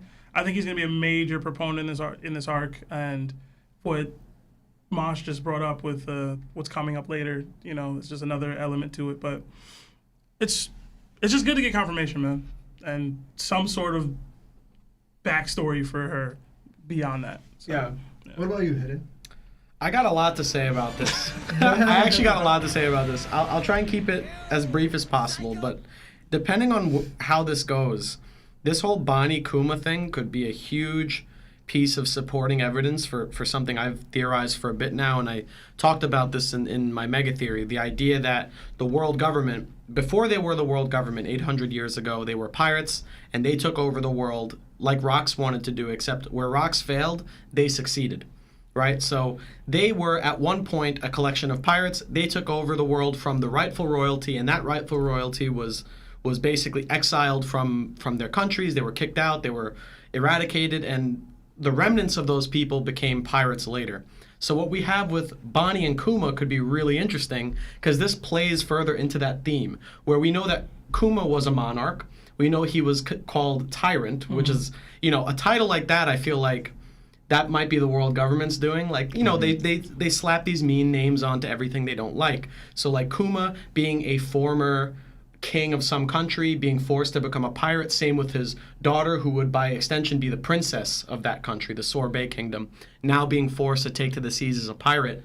And their country, I'm going to assume, was replaced. The leadership was replaced by someone else, because Kuma and Bonney are not there to be the king and the princess. So someone else is there right now. On top of that, he's a revolutionary. Yes. So he might have became king as a revolutionary, or was a king who supported revolutionaries, and then the world government's like, he's a tyrant, right? Yeah. So he's a tyrant. They took him out, and he got replaced. And then the actual royalty, the rightful royalty, was forced to take to the sea as a pirate. We saw this with Vivi. We saw this with even Walpole when he was kicked out of his country. The first thing he did was become a pirate. Doflamingo, cast down from Marijoa, first thing he did with his life, he became a pirate. He made a career of piracy. So this is just something we see coming up again and again and again. And it's happening again here, once again in this new arc, which I saw that and I love it. I hope that Oda takes this angle and does something new with it to show us a little bit more foreshadowing as to what might have happened, all those years ago. Because this is just a pattern he's setting up, right? Yeah. Like, this is him trying to show us, maybe tell us the story in different contexts to kind of give us this mind frame, set us up for this idea that, hey, kings and pirates aren't so different. All it takes is for someone to take over and push the other guy out, and then that other guy is just as much of a pirate as anyone else. Up until now, no one questioned how much of a pirate Bonney was, but now we know that she's actually royalty. Technically, she's a princess, but we wouldn't have got that without this chapter. So, I love that moment. I think that's a big thing. Yeah. And I think, I don't know if the Viz translation has cleared it up, but there's still a situation where it's like, there's many times where people call each other brother or father or something, but it's not biological. And that's not something, I don't know if the Viz cleared that up, but that's Maybe still. she just called him a father. Yeah, so that's still up in the air, but I think I'm leaning more towards that this is a biological thing. I think it makes sense, and I think it would be good for the story. But there is a realm where it's not biological, and Kuma's just a good guy, and he's the one good father in the show. I mean, not one good father, but a good father. I think either would work. Adoptive father, too, could be possible. Especially with the themes of the series. And, The only interesting thing is still the introduction to Bonney when she was at the Reverie, and how she was the queen of the Sorbet Kingdom, and how she was old. So it's either that is a real person, or Bonney is both. Yeah, essentially. So she could have been modeling after her grandmother or something. I'm saying the thing is if she was the princess, then she's known as the princess, right? But then if Kuma was the king originally, and now this is the queen, is the fact that the queen is also were they together with Kuma, or was she the person that took over after Kuma? Oh wait, an interesting thing. What if Kuma was the king that usurped her parents and he took care of her? That would be an interesting way to talk about it, because then she would be related to the real royalty, and Kuma would be adoptive, and then he would still be a good dad. You know what I mean? Like that all kind of fits and plays into it. The reason why it's so confusing is because technically we're assuming that Jui Bonnie's young, she's probably 20-something. Oda's estimation was 22. So she could literally still be a child, or she could be old, but her power is sort of leaves things up in the air, because she could also change. She could have made Kuma younger, or made him older. So we really don't know yet either. So, Larry, are you comfortable, bro? I mean, am I? I'm asking. You were doing a lot of adjusting just now. You good? He's trying to flex the coat. I would never be comfortable with it. He's trying to flex the coat. I can fix your epaulets whenever you need me. Is that what it's called? Epaulets? Yeah. I didn't know that. We gotta do the chop thing, your glove pops off. And stuff. Imagine. It just goes in a room and hits Marv. I'll 3D print it. Don't worry, I got you. So I'm glad that we're getting Bonney lore. I think that one of the biggest pieces in One Piece community has been tying her to every possible theory that's ever been out. And as much as it's thought-provoking, it's also kind of annoying. But Oda's actually giving us some details now that we can finally enjoy about her. And I love that, man. I will hope next chapter we get even more about who she is and what she is and her relationship to Kuma. And I do believe that the Kuma information will come very soon compared to later. Mm-hmm. So it'll definitely come when we finally meet Vegapunk. But yeah, Marv, let's do the sponsorship real quick and then we'll come back. This episode is sponsored by BetterHelp. Have you been struggling lately? Maybe you're having trouble sleeping, difficulty with a relationship, or just struggling from low self-esteem. Listen, I've been there. We've been there. If so, then today's BetterHelp wants to help you. BetterHelp offers licensed therapists who are trained to listen and help you. Talk to your therapist in a private, online environment at your own convenience. There is a broad range of expertise in BetterHelp's 20,000 plus therapist network that gives you access to help that may not be available in your area. You just fill out a questionnaire, simple as that, to help assess your specific needs. And then you get matched with the therapist in under 48 hours. Then you schedule a secure video and phone sessions. Plus, you can exchange unlimited messages and everything you share is completely confidential. I happened to sign up at one point regarding my confidence issues. Next thing you know, my confidence issues are not issues anymore. I'm doing pretty well in that area.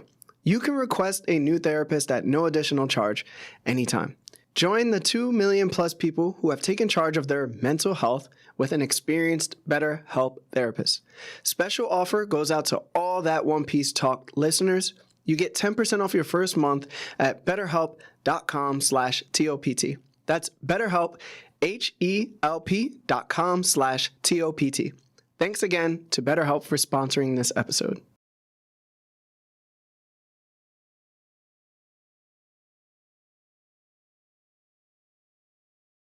Wait, what happened? Yeah. No, it's alright. You go to the bathroom. Hayden's gonna go to the bathroom real quick. Alright, so let's do some of these super chats and then we'll get into the next questions. I think we only have one sitting. Let me scroll to get to it. Yes, we got a $10 super chat from Insatiable Hunger. Thank you again so much. It says, I was looking for a power-up that wouldn't make the average foot soldier marine broken. Then Vegapunk reveals photon pressure gloves, which can interact with photons' meanings, and no devil fruit user is safe. I mean, Vegapunk is broken in general. He can do kind of anything. I mean, that photon dragon, and then we're going to talk more about the photon other stuff. You know what I was thinking, right? Because you're able to make the gloves to interact with light, couldn't you do it the other way around as well? Like make the holograms, like use like the photons to like make the holograms like solid to actually be able to hit people. Yeah. Too. But then they wouldn't be able to hit them because they're light. Maybe they can hit with hockey though, but there's no main body to hit. So yeah, that's why it's cracked because essentially those things are like Logias, right? Because you could attach like Kizaru laser to that. Yeah. It's his light, and then it blows things up. And then you're trying to attack it, it's a Logia. You have to interact with the gloves. Yeah. And then that's what's crazy, right? Because then that's shadow theory a little bit. You know what I'm saying? Hey man. Yeah, anything that supports shadow theory. Vegapunk broken, bro. I know a lot of people are talking about Kizaru and like how he could get hit now. But I'm like, if you have hockey, you can hit him. Yeah, that's what I'm saying. Kizaru's not gonna get hit by a normal person and get hurt. You know, it's true. It's true. I think the other part of these gloves that people are wondering is even between Hidden's theory about the devil fruits being light and my theory about it being light manipulation and shadows. One way or another, we created that theory completely separate, but it meets in the middle in this like crazy way, and either one you take and you come to this realization that these gloves are kind of like special in the sense of like these holograms, like Moash just said, like they could end up being like a Logia type of existence where they can attack you, but you can't attack them unless you have these gloves on. Similarly, like if these gloves, if devil fruits work by light manipulation, by light, by shadows, whatever it is, these gloves can elevate a lot of people. They're talking about like, you know, fodder foot soldiers. Like we saw Luffy take a punch to the face by Atlas, right? Yeah. And it's like, whether that hurt him or not, it didn't. It felt like more than a gag, but it didn't look like it hurt like a Yonko Luffy, right? But at the end of the day, that's still kind of scary because then it's like at Marineford, right? We don't know who was using hockey. I think apparently like all vice admirals have hockey or something like that. So Luffy couldn't go through Marineford just like running through without being unscathed. He was getting hurt and hurt and hurt. And I think like these photon gloves might be an extension of like upping like the danger levels of a normal fight in the future, right? Yeah. So Frankie's gonna be fighting Zoro. That's Just what, letting you know. No, I was saying like that was like the biggest upgrade that they can get Frankie without having to introduce him to hockey, and that's what I like. I like them learning other ways to fight without actually gaining hockey. Which is interesting, right? Because if you remember, Frankie was always the one to manhandle Caribou, and I was like, well, how is Frankie doing this to Caribou? He's a Logia, but like in the thing, he just. Yeah. And I'm like, how does this work? Frankie figured it out. Yeah, like that's an interesting. I mean, considering he has the thing, he has the Kizaru light beam, so maybe he saw these too, and we just find out later, like, oh yeah, I incorporated like a prototype into my hands, right? But like he never saw use for it prior to this thing. Yeah. So let's go to the next question, guys. So as we enter into the lab on Egghead Island, Bonney remembers she met Sabo. And she probably should tell Luffy, but she decides not to. I don't want to right now. So Luffy and Chopper are amazed by what they see. They see a giant robot and a huge space monster. Not paying attention to Bonnie's complaints of being an intruder, Luffy gum-gums his way towards the overwhelming beast and shoots straight through one. Everyone's confused. Luffy asks as if they died at some point, and Jinbei says no, they're not ghosts. It's a hologram. Luffy turns Gear 5 with anger. Then Bonney explains further about the hologram. Chopper sees some buttons and wants to press it. Bonney says not to because everything's a lie. Then a giant metal person comes from nowhere and Luffy thinks it's like that shark they encountered, so he punches it. The robot being punches him back. Luffy knocks into the food machine that Chopper was at and food comes out. The giant robot person gets frustrated because there's not enough technicians to manufacture this food machine and gets so mad she punches the giant hologram sea monster, which she then explains she's able to touch because of her photon gloves. Then she announces she is also Dr. Vegapunk. What did you guys think about another Vegapunk reveal and the introduction to the lab? And we'll start with Hidden. Oh, okay. Like the psych out. Yeah, you faked it. I was like, whoa. Buggy move. I really liked it. I really like the aesthetic of the interior of Egghead Island. Someone pointed this out when I was reading the chapter in my chat. I really like this point, and I've been on it ever since. So we have all Straw Hats. Oda has kind of given us an idea of like if they were from the real world, where would they be from? Frankie is supposed to be from America. So a lot of Frankie's aesthetic comes from like that 1960s kind of colorful space age era technology and like the pompadour, all that stuff, you know, the greaser look. We're kind of seeing that get a resurgence with Vegapunk and the island right now, where like we got in there, we saw these like rocket ships and everything looks like it's straight out of like 60s Americana space age technology. Which is really cool to me, especially because we're coming off of an arc which was set in traditional Japan. And this is just something Oda's been doing like time and time again. We had Whole Cake Island with the the abundance of food, and then Wano with the complete lack of food, and then Wano's traditional atmosphere back to back with the futuristic atmosphere of Egghead. So this lab reveal was like so cool for me just to see that Oda's doing this complete 180 on the setting, and it's exciting because we get to see like a lot of stuff that you would never expect to see in One Piece, like technology and aliens and monsters. Like this stuff has never made an appearance really in One Piece aside from maybe Frankie's weirder inventions, but now we're getting that front and center. So I love that. Yeah. Holograms too. That was wild. Yeah, the holograms. I looked when he shot through. I was like, holograms. I was like, there's no way this is holograms. And then it said I was like, what? How do you even say this in Japanese? Like, like it was this chapter was crazy for sure. What about you, Seb? What did you think? I thought this part was really cool. I love the small detail of what the ground looks like in the lab.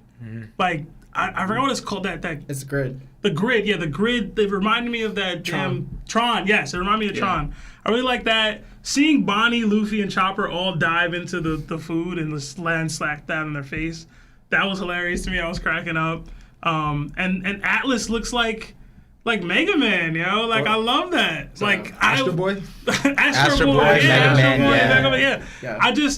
We talked about it on the last stream. We were talking about, like, he's getting Sega inspirations, and I'm like, I still see it. Like, I'm seeing more and more Sega here. So it was just really cool. Bonney bringing up Sabo. Does she know he got bodied? Like, does she know that? I don't know. But that's all I had. I just really like the grid. Like, that's like a small touch. And I actually, to piggyback on what Hidden said, I love the feel of the interior of the lab. It reminds me of Fallout. I've been saying Fallout every time we talk about Vegapunk. This and just being stuck in that timeline or that time frame. Mm-hmm. This is like you just walked into a lab or something in Fallout New Vegas or Fallout 4, and like you saw all this crazy new weird stuff, but it's still dated. Yeah, the vault. Yeah. And it's like I got that vibe. So like Vegapunk is a Fallout character at this point. Like he's Sean's dad or whatever. But anyway, I like it. What about you, Mosh? So I was more paying attention to what Atlas was saying. It was talking about being able to control the weather and then needing more engineers. And then it's just interesting that now we have two people who are basically can do that. You have Frankie and Usopp. And then what I wanted to mention before was like on the SBS when Oda was showing the timelines with Frankie. It was Frankie at age 60, and it was like snowing in the background of his picture. He's saying like, I need to go turn the weather machine on. So essentially, it's almost bringing it back to this part right here. And then also being able to control the weather, we have Nami with the climate tag with her device being able to do that. And also, Atlas said that since we're able to sense all the living creatures on the island, that's almost like how Nami's able to sense the weather, and almost like sort of foreshadow to what Nami could actually do with her climate tag and her weather control. But also, I just like like I was talking about with Astro Boy, I just like the implications of like now we're getting everything we've been waiting for so long. Now we're gonna get the mechs, we're gonna get the Devil Fruits, we're gonna get Chopper's Devil Fruit reveal, and now it's like on one of the panels you see the double ringed eye with Chopper when he jumped through the parfait and he was pissed off. It was just like it can be like an overlooked detail, but at the same time like I ain't even peeped maybe that now one, like we're finally getting what we actually all wanted from Chopper as well. So I really like the introduction to the lab. I like the cute details that Oda put in there that many people might have overlooked, but for the most part I did enjoy how things started off. All right. What about you, Par? Tell me. This chapter, okay. This was like absurd. So everything that Hidden said about this like it's almost like a time capsule of what Vegapunk his area looks like. Whether or not we all played the same games or anything like that, if you were like a 90s kid that era, you played a game that reminded you of this. And it was really funny because I got to go to Nintendo with Roger's Base. He's an ambassador to Nintendo. And so we were walking to the city and talking, and he hadn't read the chapter yet. I did. And he's like, tease me. Like he said, no, obviously no spoilers, he didn't do a thing, but feel free to tease me. Let's talk about it a little bit. And I said, this is after Nintendo, I said, everything that we did today, keep that in mind. Because we talked about all these retro games, all of these things. And he talked about a few games that, like, yeah, perfectly here. Whether you watch TV, Jetsons. The Jetsons was the first thing that came to mind here. We're talking about the automatic microwave food machine thing. Jetsons, right? Like, so much of this stuff just hit me it was like a blast from the past, but it was also like into the future. And it was like, you know, when we saw Back to the Future in the movies, it was like, it was said 2020 we're gonna have like flying cars and all that stuff. It's like, I almost look at this and like, damn, we don't have any of this shit yet. It's like, we said we don't even have holograms, bro. But like, seeing Vegapunk, like what Hidden's saying, not that we were deprived of it, but Oda took us to a whole different world. And now he took us into a whole another world, and it makes sense. It's not like a weird ass pull. It's like, this is what we expected and more. And on top of that, right, controlling the weather. Someone said like, oh, I don't even know like how Nami would interact with this thing. Something that came into my mind is like, Nami has a cloud with a wheel in it. Isn't that something Vegapunk would love to be like? I think Vegapunk's eyes would glow at seeing Zeus be like, huh? Like I mean, he probably knows Big Mom, but just seeing that situation was probably like something like, huh, maybe let me try doing that. He's trying to control the weather. Let me mechanize a cloud or something like that, right? And so we were talking earlier, he essentially mechanized Poseidon, right? The aircon to me, and you guys know, I told all of you guys my my Void Century theory, but I haven't posted that video. But Vegapunk is fodderizing Uranus to a certain extent, in the sense of, like I was saying on the channel, I said Vivi might be able to control the clouds, might be able to control the weather. Here we have a person who he can't even just control it. He has a thermostat for it. You can set it to tropical mode. You can set it to whatever mode he, she, whatever can want, right? And it's just kind of absurd, the levels to all of this, right? Towards the end of the chapter, there was like a small tie back in with the Vegapunk thing, where it's like maybe Leloucia. That was something that I think in all of the channels, I was like, what is this probability that this is Uranus or Pluton or whatever versus Vegapunk? And now it's like, after seeing what Vegapunk is capable of, it's like maybe that was Vegapunk too. And it like, we'll talk about that again later, but it's like all of this is just absurd. And the one I want to end it on, we talked about it right after the commercial break, was the photonic gloves. And I want to shout that out, not just from, you guys are probably like, oh, he's talking about the shadow theory again. No, it's also Hidden Islands light theory with the fruit. Like, the importance of light being introduced to us at the very start of a Vegapunk thing, where, like, ideas aside whether Vegapunk is going to be the one to tell us the devil fruits, this is the introduction of the last saga. Having a tool that can interact with light, that just kind of tells you that light is going to be important, whether it's shadows, whether it's light, whether it meets in the middle, because that's something that, if you watch Hidden's video on the devil fruit theory, the first one that you had pop off, and then my shadows theory, you can see we talked about the same thing, but like from completely different angles. And you guys know my stance on when theories do that, that means the theory is like way stronger. Whether or not the whole thing is right, it's like for it to meet in the middle like that, and then to meet on this thing where it's like, hey, Vegapunk thought it was important to create a photonic glove. I wonder why. I wonder what purpose manipulating light has to do here, right? We already know that Vegapunk is manipulating devil fruits to a certain extent. If they have tools to manipulate light, boom, there we go, another connection. It's like we have to figure out why these gloves are important beyond just, like what you said, everyone can hit Kizaru now. Well, it doesn't matter. Kizaru's that guy. It's like, if you're just a normal person with these gloves, that's not going to help you against Kizaru, right? Mm-hmm. So these gloves have to have some more importance. And if you think it's a shadow theory where it's like literally grabbing onto the light, or it's like manipulating devil fruits, one way or another it connects. So that like is another like intricate detail that Oda just decided to include. We hit so many different inventions. Like Vegapunk can single-handedly solve the Wano crisis with this microwave, but people are too dumb to recreate the blueprint. And hopefully that's where Frankie comes in. Hopefully Frankie steps up and like, hey, I'm an engineer who can actually do this. Frankie and Usopp could maybe do that. There's so many different connections that. And that might be the reason why there's 6 Vegapunks, so that each Vegapunk can split off. We didn't get there yet. Stop jumping ahead. Oh, sorry. I got excited. 2 super quick things. One, the Jetsons thing you brought up, awesome, because it just falls in line with the classic cartoon references with One Piece and Luffy in particular, like all the Hanna-Barbera cartoons. Mm-hmm. We just had Luffy tossing Kaido around like Bam Bam from the Flintstones like 20 chapters ago. And now we have a whole arc that's probably going to be like Jetsons inspired. And then the other quick thing, you ever watch Toy Story? I'm assuming. Remember Which one? Pizza Planet? Mm-hmm. Oh, yes. That's the vibe I get from Egghead. Egghead is basically like a giant pizza planet. I'm just waiting for Ben to show up, man. Futurama references. I need them.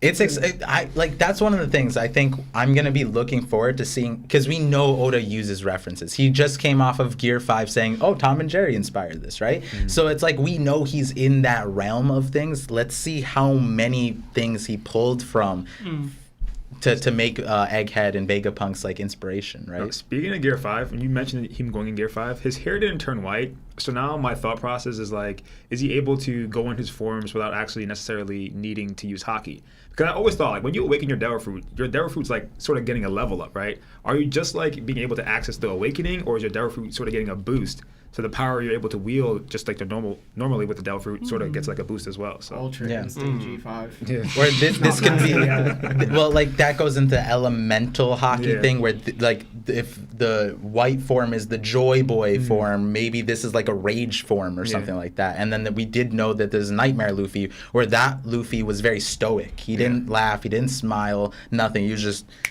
like, he was almost Zoro in that instance. For his fight. Yeah, for the fight. And so, like, there might be different iterations of Gear 5, similar to how there's different iterations of Gear 4, right? So that might happen here.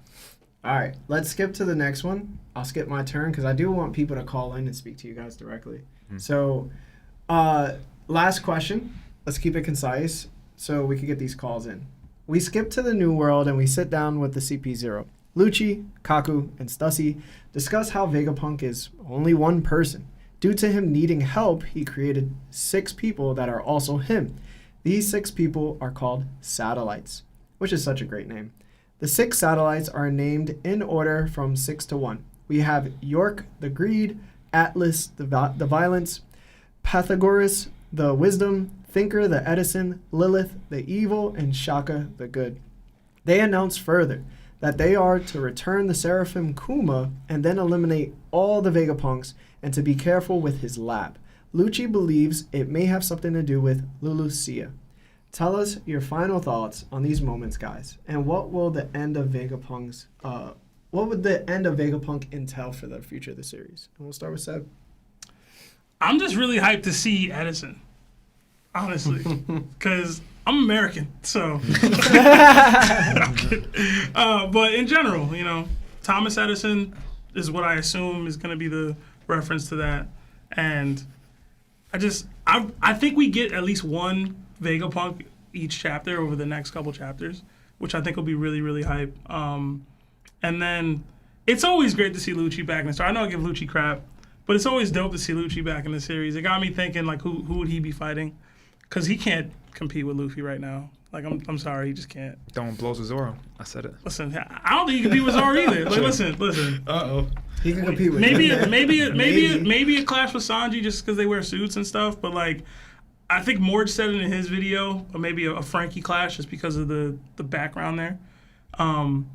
But I was hyped to see that Kuma, man, in the background. Is that like, that's not the Kuma obviously, but like It's Seraphim Kuma. it's Seraphim Kuma. So it's like, how much do they have? Because they've actually had Kuma. He's older though. He's like a teen compared to the other ones. Right. And again, they've actually had Kuma for way longer than everybody else. So it's like, Might be a perfectum. Yeah. you know what I mean? This might be the best Seraphim. And again, if they're trying to take Vegapunk out, to me, you need to be bringing more than this. But maybe that Kuma is just crazy. I so. thought, yeah.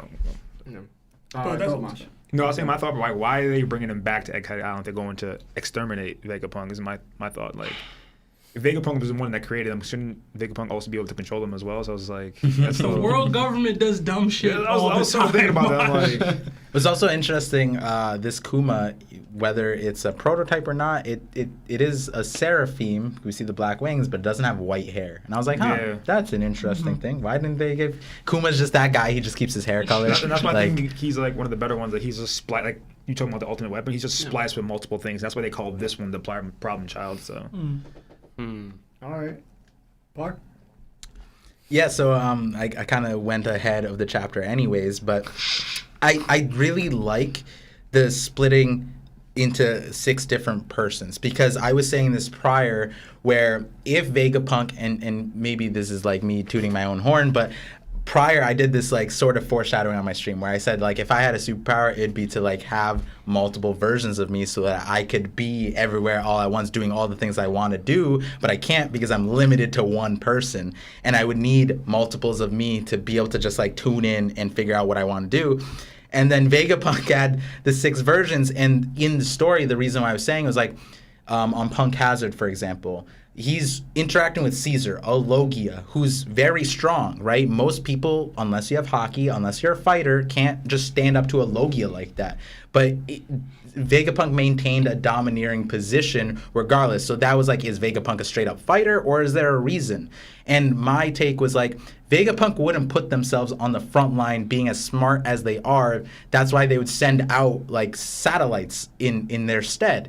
And you wouldn't really care if like a version of you just gone away. You just recreate it or download, upload, whatever it is into a new version. And we might actually be getting an instance of that because Atlas had the number 6 on it, and then we see on the list it's 5 and 6. So it might be that model 6 got like destroyed or something, and so currently Atlas is in the wrong body, and it's like, and it's even funnier because it's like violence, but then you see this like little child that looks like Uta almost, like it's like, you know, it doesn't really fit. So maybe it might be that the body's flipped.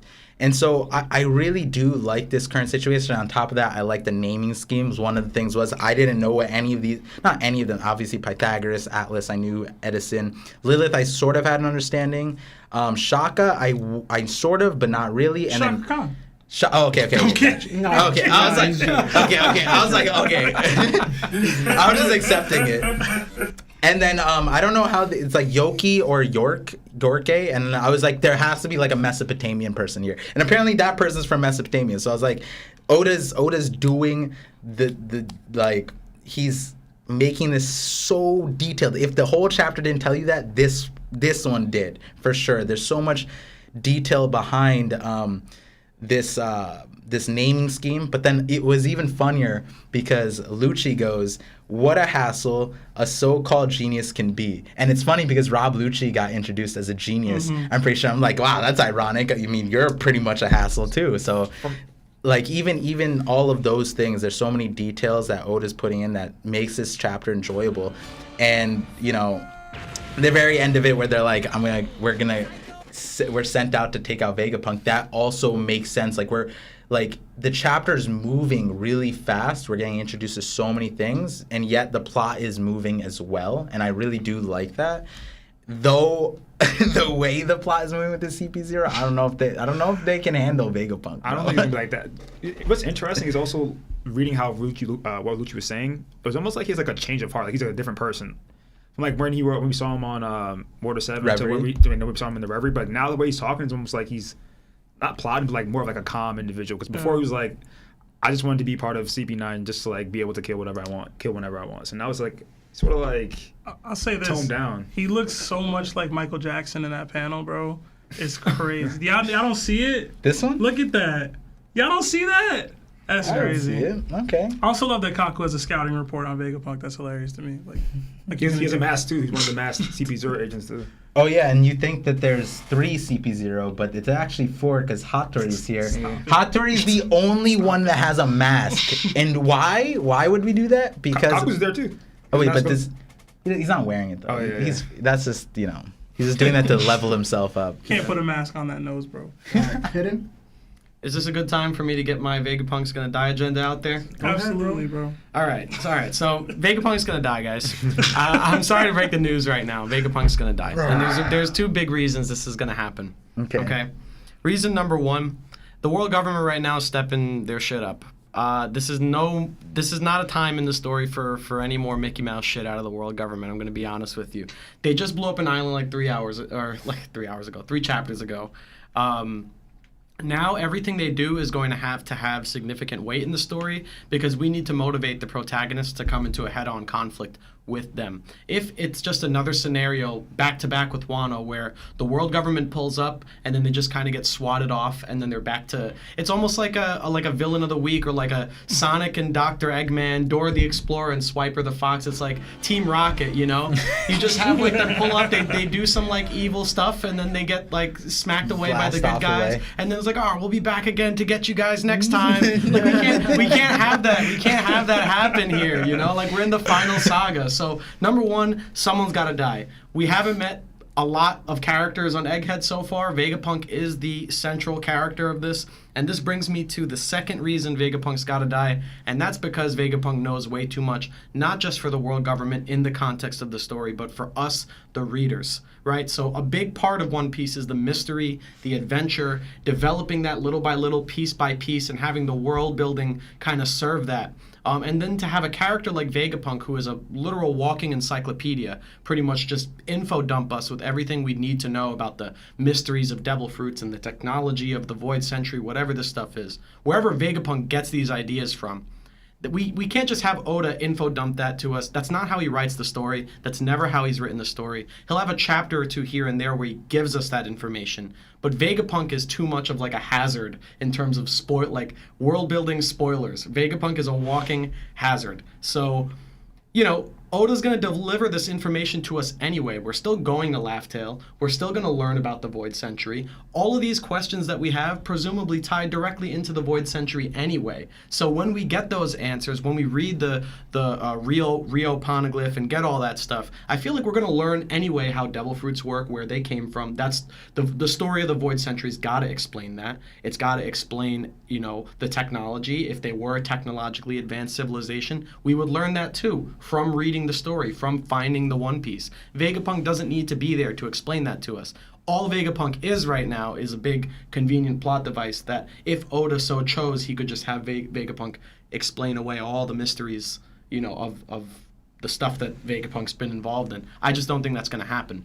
So in order to create tension, to create stakes, to show how serious this is, and to keep us from learning too much as readers, I think Oda's going to have a dramatic moment somewhere in the arc where CP0 does successfully kill Vegapunk. That last bastion of knowledge in this world that has all this secret technology is going to disappear. It's going to be the pinnacle of examples with the world government wiping out information and knowledge, is wiping out the greatest source of knowledge currently alive in the One Piece world. Who's going to be there to inherit the will? Anyone? Frankie. Mm-hmm. That's where this is going to have to come together. That's how I feel. I ain't gonna lie, he didn't convince me, bro. Vegapunk's dead. I'm serious. My only caveat is that I think we're at least going to get information on devil fruits before, because when we first got introduced, not really introduced, but when Kaku first ate his devil fruit, he talked about the gravitational force from devil fruits. I just like how he's being brought back into the story. You also have Stussy, who has connection to the underworld, and then you also have Lucci now. And it just so happens that Lucci and Kaku, not only are they both shipwrights, but they also have both zone devil fruits. Now we have Luffy's devil fruit being shown to be a zone devil fruit. Now we have the Chopper double ring. Yeah. So I feel like all that's going to come back into the story. At least we learn a little bit more about devil fruits before Vegapunk actually does go. And I like how both of them are shipwrights, and how the Sunny's been getting more screen time with just a couple panels, Sunny reacting to Luffy's dream. So something's going to happen involving zones, the Sunny, and possibly getting a devil fruit or something in that nature. But I feel like it just makes sense because now you have two shipwrights along with Frankie and Usopp and Dr. Vegapunk on the spot. I want to just add for the viewers of what Hidden is saying. So Hidden was also the person who predicted the break month, essentially, that the last saga was coming, that the story would end. You know, he said like 5 years in the video, and then Oda's is like 3 years, and then he's like, no, let me. What did Hidden say? Oh yeah, realistically it's like 5 years, right? So like, and you know, that's actually how it happened. He put out a thing, and then he had to like redact what he said. So in what Hidden's also saying is if Vegapunk lives, that means One Piece is shorter. If Vegapunk dies, that means Oda is going to extend the story essentially, because Vegapunk as a character is someone that would expedite the end of the story. Yes. So if Oda wants to, you know, if that three years Vegapunk is alive, 5 years is Vegapunk is dead. That's like sort of. I'm just like joking a little bit, but yeah, I think we'll still get that information from Vegapunk, just not all of it. Yeah. There has to be a way to cut that off. You know, yeah. That's the. Also, to back what you were saying, remember I was talking about the timeline and Frankie turning on the island AC, and they were talking about how it's a snowy island, but now it's tropical. Frankie, the good timeline 60 is talking about changing the climate for the island. So essentially, like, yeah, Frankie is gonna end up like being on that island. And in the beginning of the chapter, he talked about for the last 2 years I was on your old island, so now I'm just gonna be in your new one when you're dead. So yeah. Is this Frankie's new crib? Yeah, okay. It's kind of fucked up to say, right? Frankie's an egghead. He's gonna inherit it, man. It's in the will. Okay, but who? Okay, Who but killing Vegapunk? Yes, that's the real. Cause Bonney. Lucci. I think Lucci do it. Lucci! Okay, hold on. It's not. Hold on. We've had 2 years, okay? Everyone has grown in the last 2 years. Lucci's And not they that said guy. this. Lucci They was said literally this. equal to Luffy before. They said this in the story. Everyone's grown in the last 2 years. Luffy 2 years ago would get mopped by Luffy now. I feel like that can go for every character. Any character, if you're comparing 2 years ago to 2 years later, they're going to be different. I think Lucci, moving up to CP0, working at the top level for 2 years, the past 2 years, I don't know. Are we really putting Vegapunk that much on a pedestal? We just saw Oda tell us that literally any of the Straw Hats could take out Vegapunk. I feel like Lucci could definitely do it. True, but he's not sicking the sea beasts on them. He has 6 versions of himself. There's a lot of stuff that we still don't know. This is the beginning of the Vegapunk part, right? They're covert agents, though. Their job is to sneak in. And they're pretty bad at that. 5 years, they were shipwrights. Remember, they were in training, and then after the whole thing happened, the cover story with So basically, what they you're were saying though, they were training for revenge. So 5 years on Egghead, then they'll get a chance to kill Vegapunk. Let's give him 5 years. I'll say this in support of his theory, and we got to get the calls, so this will be the last thing, I guess. I think that Lucci fights Smoker, so he's definitely going to win that fight, and he'd probably kill Vegapunk afterwards. That would just be a waste of manga panel. Listen, Smoker's I do here, not want to and see he's that. got to take an L. I love do not Seb. want This is to why say I love Seb. He's got my back. I He's got got you, my bro. back. I'll say this. There probably will be an introduction into quantum mechanics at some point. Theories So- go hard there. I'm not This ready may for that. support what Hidden is saying, but we seen somebody that messed around with quantum mechanics to a degree with their devil fruit, and they dead. And that's Toki. The more you fuck around, the more you're going to find out.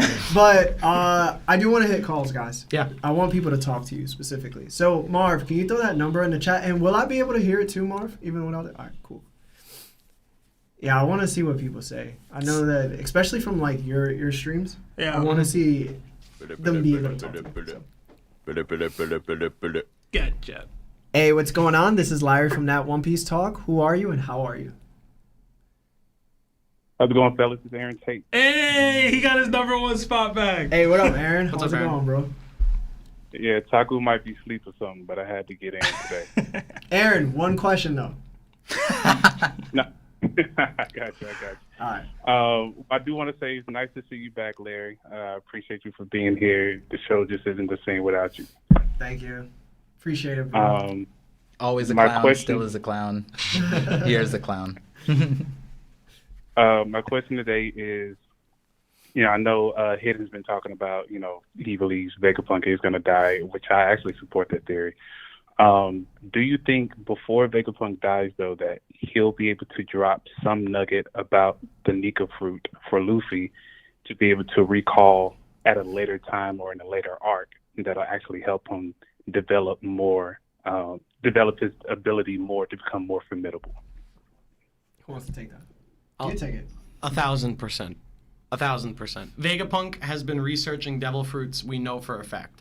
And when it comes to the smiles and the artificial devil fruits, they are exclusively Zoan type, for all we know right now. My theory is because Vegapunk thought to use lineage factor, which is like the DNA of the One Piece world. DNA and lineage factor by extension can only come from living things, which is why the artificial devil fruits are limited to being Zoan types.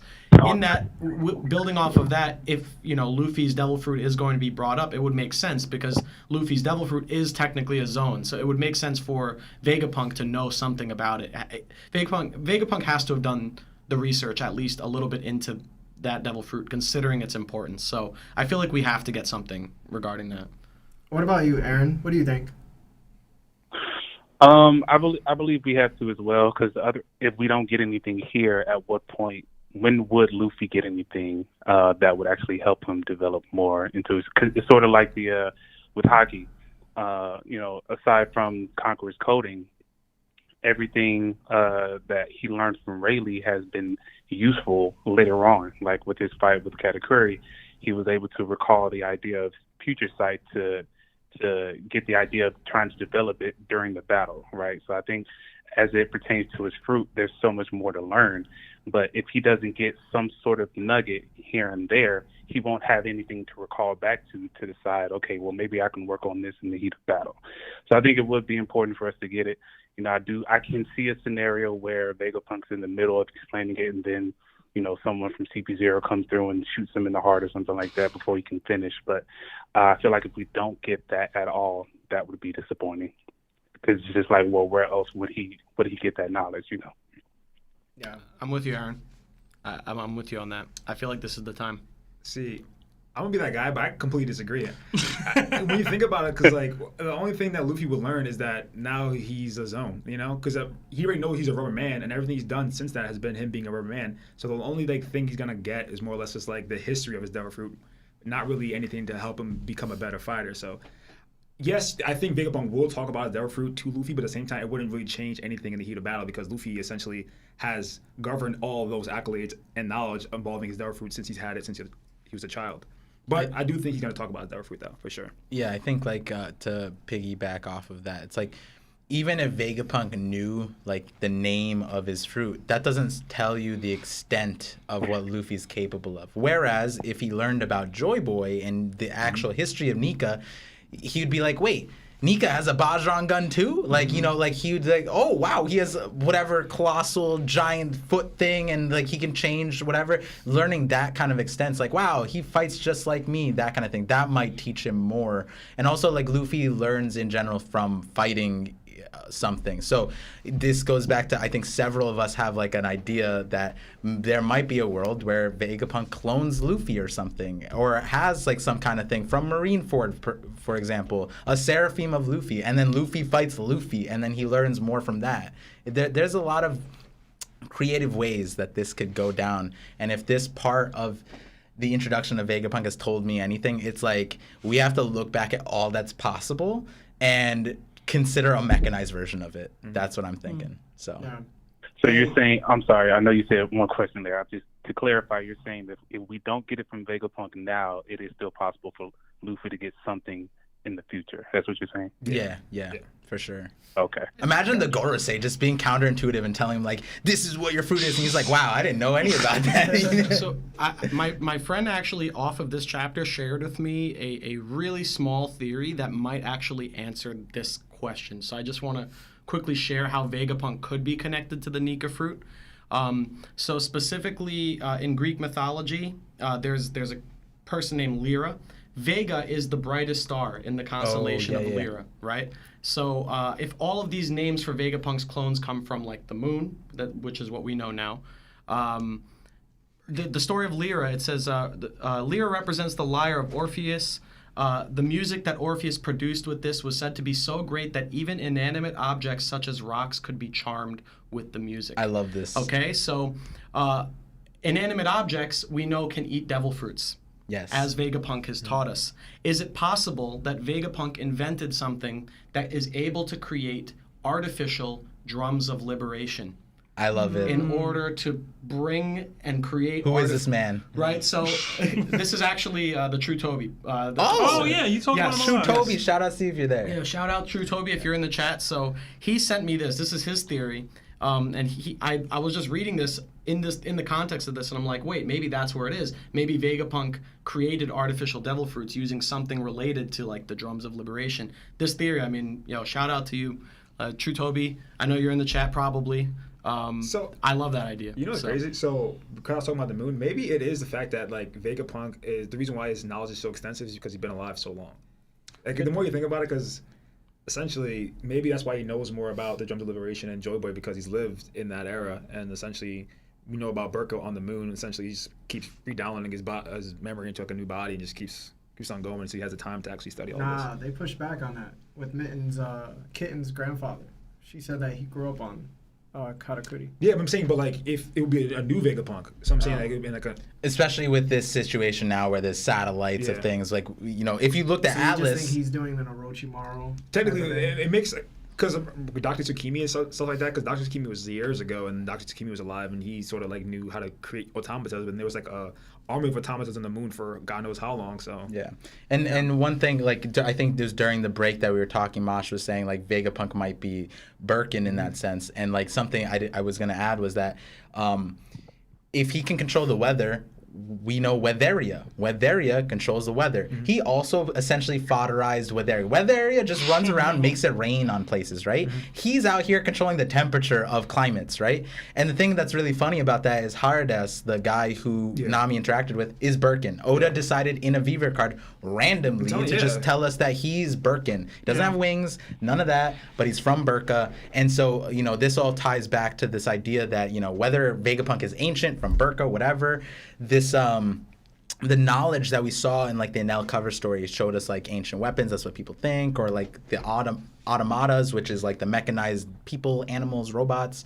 And it's like one way or another, Vegapunk could be like connected to Birka, connected to the moon, connected to all these things. It's and definitely was like, they all gone now. Oh man. Aaron, thank you so much for the call, brother. I appreciate you. Thank you, Aaron. Absolutely. Hey, Seb, I'm looking forward to the tournament this week. Make sure you get me and Taku in on the matchup. Can't wait. That's hype. Those are fun. Yeah. Hey, thanks a lot, guys. Have a great night. All right, You too, man. Listen, they killed Vegapunk. I want to see a One Piece whodunit, yo. That's what I want. I want murder mystery One Piece.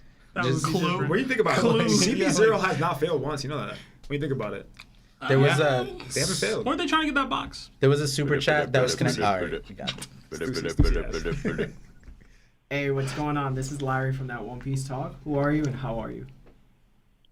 I'm good. This is Terrence Matthews. Hey, y'all what's doing? up, Terrence? How are you, brother? Nice introduction. I'm good. I'm good. Hey, what's your question? bro? I'm about to agree with Hidden about Rob Lucci. I actually think Rob Lucci is a lot stronger than you guys might think, though. Cap. Cap. Cap. Because he was a prodigy in CP9 already. Like, he was like over here killing whole Marine ships when he was like 15 or something like that. And now all of a sudden, in these 2 years, he's moved up to like the head of CP0, which is said to be like at least 10 times stronger than CP9. So that means he's at least 10 times stronger right there, and he's in charge. So to me, he must be a whole lot stronger than you think. Like, is he like a Yonko level? No, I don't think so. But I think he right now he could give Luffy. He probably could give him a fight, a pretty good fight. Can he beat him? I don't think so. But I think he'll give him a challenge. What's the diff? I think maybe like mid to even high diff. Oh my! Wait, So we're just gonna disrespect Kaido. This is what we're doing. Yo, now. Lucci Yeah, is no, no, it's not different about that. Lucci, No, bro. but he's not the leader of CP0. That's I have not no idea that's if not he's a the thing. leader. Like the guy who got killed by Kaido, he was So he was what you got? So put in front they're as so the No, leader. no, you know, CP9 and Lucci. CP0 are the same. No So one like they was have different officially- factions within it. Hold on. Like, go, Terrence. Yeah, no one was officially said to be the leader, but he's been like almost portrayed. So I shouldn't declare that as fact that he's been sort of portrayed like he's potentially the leader of CP0 so far. I'm fact checking this right now. It's interesting because like the way I saw it was when the Guernica, was it Guernica? No, Guernica, right? He died? Guernica's the tall one. The tall one. So we still don't. Dripper Scarfino. Dripper Scarfino. We don't have a name for it because Oda didn't do it. He's heard Randy gave a name, so he just left it with it, right? The way the Gorosei talked about him passing away, he's like, he's our best agent. Like, he was one of, at least. And so, like, yeah, we don't have a leadership thing, but then you tie. But then you also tie in what Robin said, too, that the mass CP0 agents are the top. Yeah, so we have, but Kaku's also masked and Lucci's masked as well. Do they have masks? Because then, what? Listen, Kaku has his mask in the chapter. He has a weird ass mask. When Rob Lucci first came back and dressed Rosa, he had a mask. Yeah, Rob Lucci had his mask before. Did he? listen, is he admiral level? That's my To question. be honest, when you think about it, the only job that admirals have was to protect Celestial Dragons, and that's what Rob Bro, Lucci he's had. not getting past Jinbei, bro. Cat. He beats Jinbei. No. Yeah, he beats Jinbei. Beats Jinbei. Okay, put it this way. All right. Pre-time skip, right? He was basically equal to Luffy. That was Luffy's probably hardest fight, essentially. Cool, bro. Luffy got 4 power-ups in one arc. Even in the anime, they're showing Jinbei like slap around who's who, bro. Okay, but then you also, and Oda also said that Who's a better cat? If you say who's who, I will never talk to you Who's a again. better cat? I mean, it's Lucci, but it's like if you say Saber-toothed tiger is better than a cheetah. okay, but who's dead and who's not? he's a jaguar. Okay, Neither of them. Who's going to be dead? not Lucci. Okay. He would have died before with the whole Buster Call got hit, but he didn't. My man's alive going after Vegapunk. Mosh said, "Yo, Okay, we so- going from legendary Zoans to regular Zoans that you could keep as No, pets." let me ask you this. And they're gonna be stronger. In this panel, They right, sent at the end of the three chapter. people to fight Vegapunk. Okay, Vegapunk. no, pause. Come In on, this man. panel. 'Cause they're who's retarded. who is the strongest person in this panel? Which one? If I had to guess, bro, Who's the strongest? that You know Kuma Seraphim. It's the Seraphim. Kuma Exactly. Seraphim, It's the bro. Seraphim. But now, Yeah. based on what? We just saw what Seraphims just did. And we know Based it. off what, You're not like? disrespecting Kuma right now. Kuma plus Lunarian plus Seraphim plus. Kuma, is it Kuma or just Kuma's genes? There's a big difference. If it's Kuma with his Del fruit, it's completely Mosh different. capping right now, bro. Kuma with his Del fruit, you They get didn't cap Kuma. it too. Don't, he not getting away with it. If you take away Kuma's Del fruit, is he as powerful? Yo, yeah, I think he's still really If powerful. Kuma, okay, is he Lucci powerful? I mean, he's No. already basically a bear, bro. Like, Literally, they were 5 years as a shipwright, and he was able to take Luffy to almost. He literally killed Luffy a couple of times, but you know Luffy is Luffy. So Yo, we're not- Paulie spent like 20 years in the ship, right? And yeah, Paulie, I'm saying he wasn't training, but then they literally were fighting the Marines off the entire time. They were sending high-end Marines after them. They were sen- I gotta see what the chat He's is struggling saying with vice this admirals because they're nonsense. sending. I put a poll up for what Lucci- diff it would They be. sent vice admirals after him, and he beat the vice admirals. So Lucci just lost to somebody that just learned Gear 2 and Gear 3. That was a couple years ago, though, bro. He's stronger. He's still nowhere near Luffy You know, right you now. know where Come Lucci on, is? Come on, He's bro. smoker level. He's stronger than If not Lucci's a on that. prodigy and he was Ass, equal to bro. Luffy Okay, and he had hold 2 on. years to He is train definitely- alongside Luffy with the world government facilities and knowledge, come on now, you Y'all gonna can't be real as fuck. Yo, How- he not beating Kid. All right. Yo, he not. Can I ask you Yo, that he's question? not. He not All beating right, Kid. sure. bro. because Kobe was That's crazy. Kobe in 2 years is literally come on, bro. We're not talking about this. Yo, Hey, y'all come on. bugging, bro. Let me ask you guys a question. 'cause Nice. I want Go to put ahead. this. I want to put this Rob Lucci thing to rest here. Okay. You need to put got, him to rest. Marv, you got the camera on me. We all agree we're reading the same story. Uh-huh. Where I don't know this anymore. guy. I don't know if you guys can see this on the camera. This is supposed to be a picture of Kobe from the beginning of Yeah, but One who Piece. is Kobe Hold on, trained by? Hold on. Who is training Hold on. Lucci? The Like, admirals, he's nobody. literally under the Guys. Let him get his Let me own. finish. Let me finish my thought. We're reading the same story where this guy, Kobe, who was getting tossed around by Helmeppo, chapter 2 or 3. This same guy, now we're all ready to consider him potentially a future admiral of the Marines. This same guy has had my such a God. glow up from the beginning of the story to now. How can we not have faith in someone who was stated to be a child prodigy? This is Because where Lucci's this is a where I'm gonna- loser, bro. This is where I'm Then gonna hit Kobe you back. not. I think Kobe has lost more I than think Lucci that has. Lucci is gonna be Kobe Lucci a level. loser? I think that's fair. Lucci is gonna be How Kobe is Lucci level. a Yeah, loser? no, yeah. At the end of the series, not now. No, Right now. No. You're saying Kobe- Kobe and Lucci are Kobe is not gonna be that guy. equivalent Kobe is not gonna be that guy. We've seen that. Kobe- Kobe's wild not stuff beating being as said one of right Scabbards. Bro, y'all gonna make me take my nose off. Kobe- Listen to me, bro. Kobe is I'm not telling you beating right one of now Scabbards. Buggy took off that, his nose. yo, bro, y'all not understanding. He's getting trained by Bogart and Gart, where Lucci's literally just fighting people around his He's a difficulty level. CP0 agent being Who trained by the cares? highest end. I saw a The CP0 only- agent get taken out by Izo, and he was facing 2 of them. First of all, so now Who's we know stronger, Was he Vizra or trained there? Izo? Okay, so how strong were they? We literally just watched. You made my Okay, coat come on. We literally just watched the you 7 hold on, Scabbards. Are we crazy? We literally just watched the 7 Scabbards beat Commanders.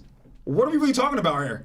They didn't beat Commands. They Yeah, beat Toby come on, bro. Ropo. They beat Jack. Did we forget? Jack. If They okay. jumped. Neko Mamashi it does took not so count. long. They He's a, jumped. he's a He different fought level, bro. Kaido.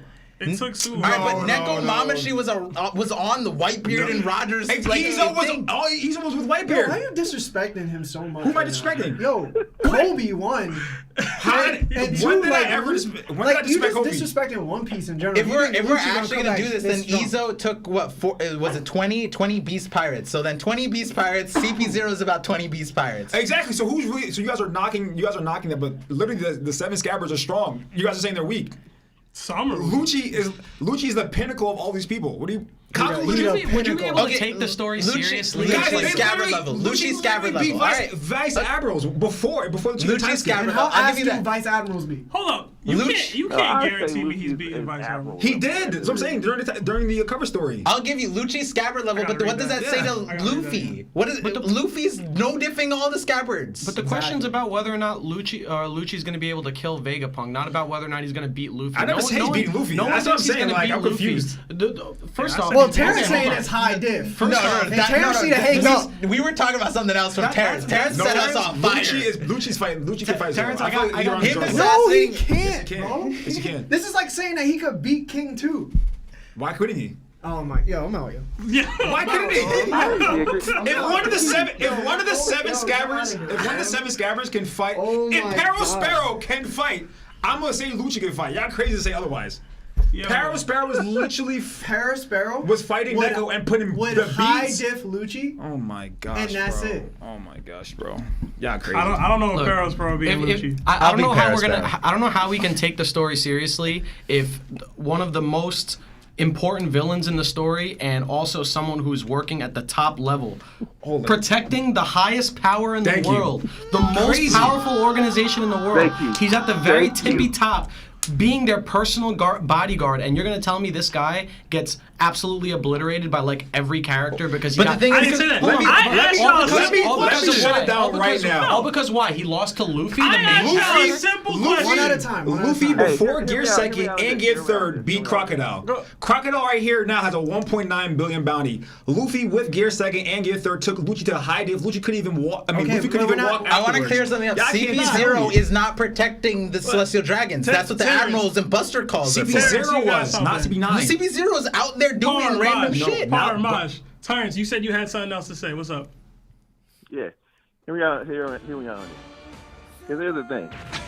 One, we gotta think about Rob Lucci on this. Because one, yes, he's had just as much time to train as Luffy, especially since you know all they doing really is projecting the Celestial Dragons.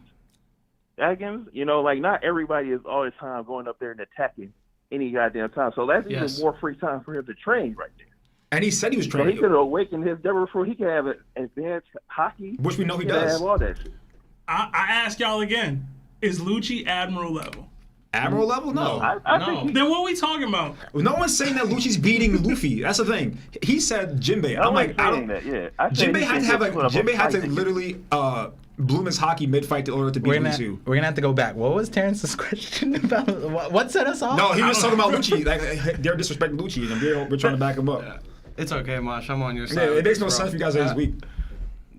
He had advanced hockey pre-time. You know what I'll say? He's You know what I'll strong say? enough to kill Vegapunk. If Vegapunk is just some scientist, He can fight regular Zoro. dude. He can fight Zoro. That See, aside, that's where y'all start wilding. I want to hope Lucci is strong. I just don't have hope for it. That's what I'll say. If Crocodile can come back into the story, but 1.9 billion bounty, and you guys can say Lucci was a prodigy. Bounties don't matter, bro. It don't matter. Okay, so without bounties, we literally It about Crocodile matters. come back and It clash with matters, Doflamingo for sure. and Mihawk, so you don't want to do bounties then. We have cannon feats. His bounty is reflected off of Okay. the danger so- of hunting marines. Okay. Take away the bounties. He literally came back and clashed with Doflamingo and Mihawk. And he still didn't do nothing. He clashed with both of them. Look, bounties And only stopped matter. Akainu. And he still didn't do anything. He still.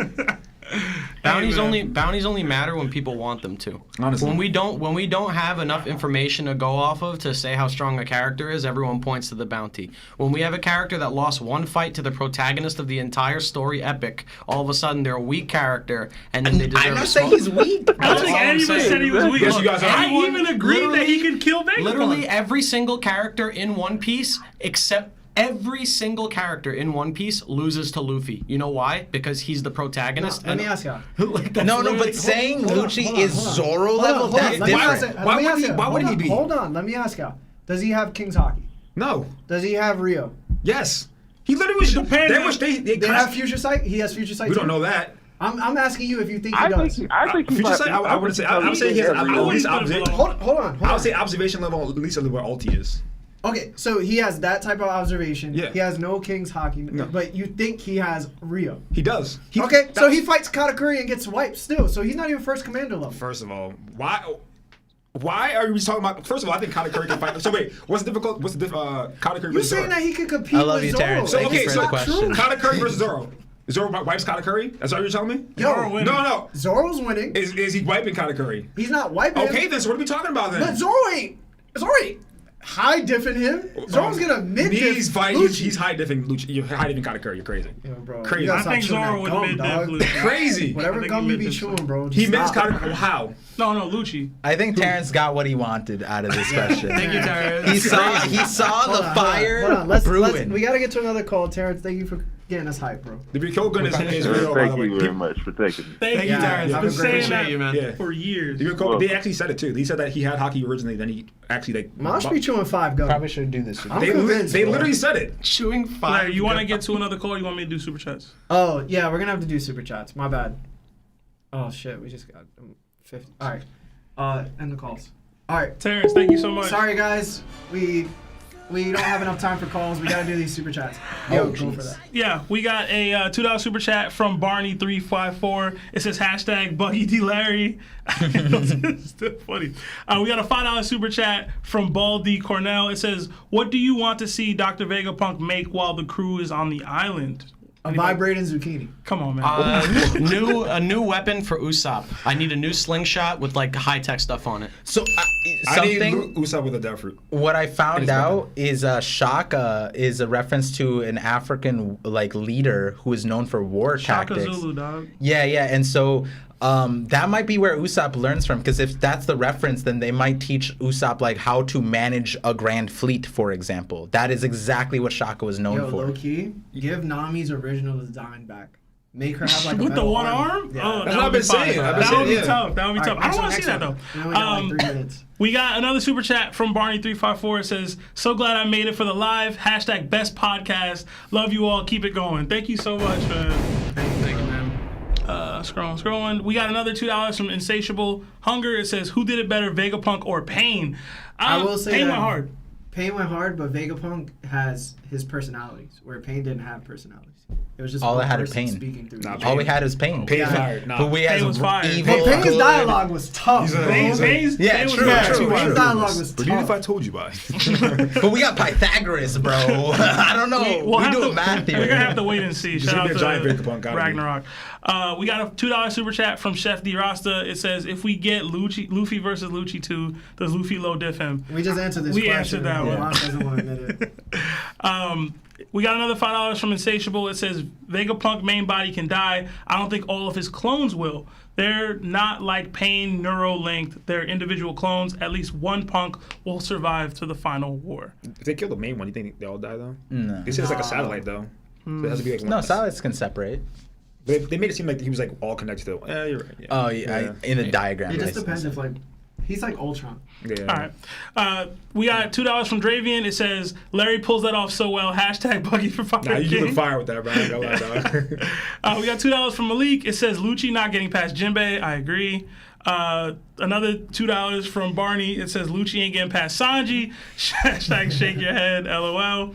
$10 from Mr. Rubik's 01. It says, I may be biased since Luffy versus Lucci is my favorite pre-time skip fight, but Lucci will be way stronger. I think he'll surprise Luffy at first, but Luffy goes Gear 5. It's a wrap. I don't think he needs Gear 5 at all. Yeah, he Another 2 from Barney. It says, correction, he ain't getting past Chopper. Damn, that's disrespectful. disrespectful. That's disrespectful. After That's the disrespectful. anime Do I have where my- Chopper do I have my powers? suplex. Am I able to issue bans? Or? I'm pretty sure you're modded, hidden. Yeah, I should be. Yeah. We got a $50 super chat from Fourth Face. It says, Thank you. late as fuck, but because of work and school, but had to drop a super chat for a meeting of the GOATs.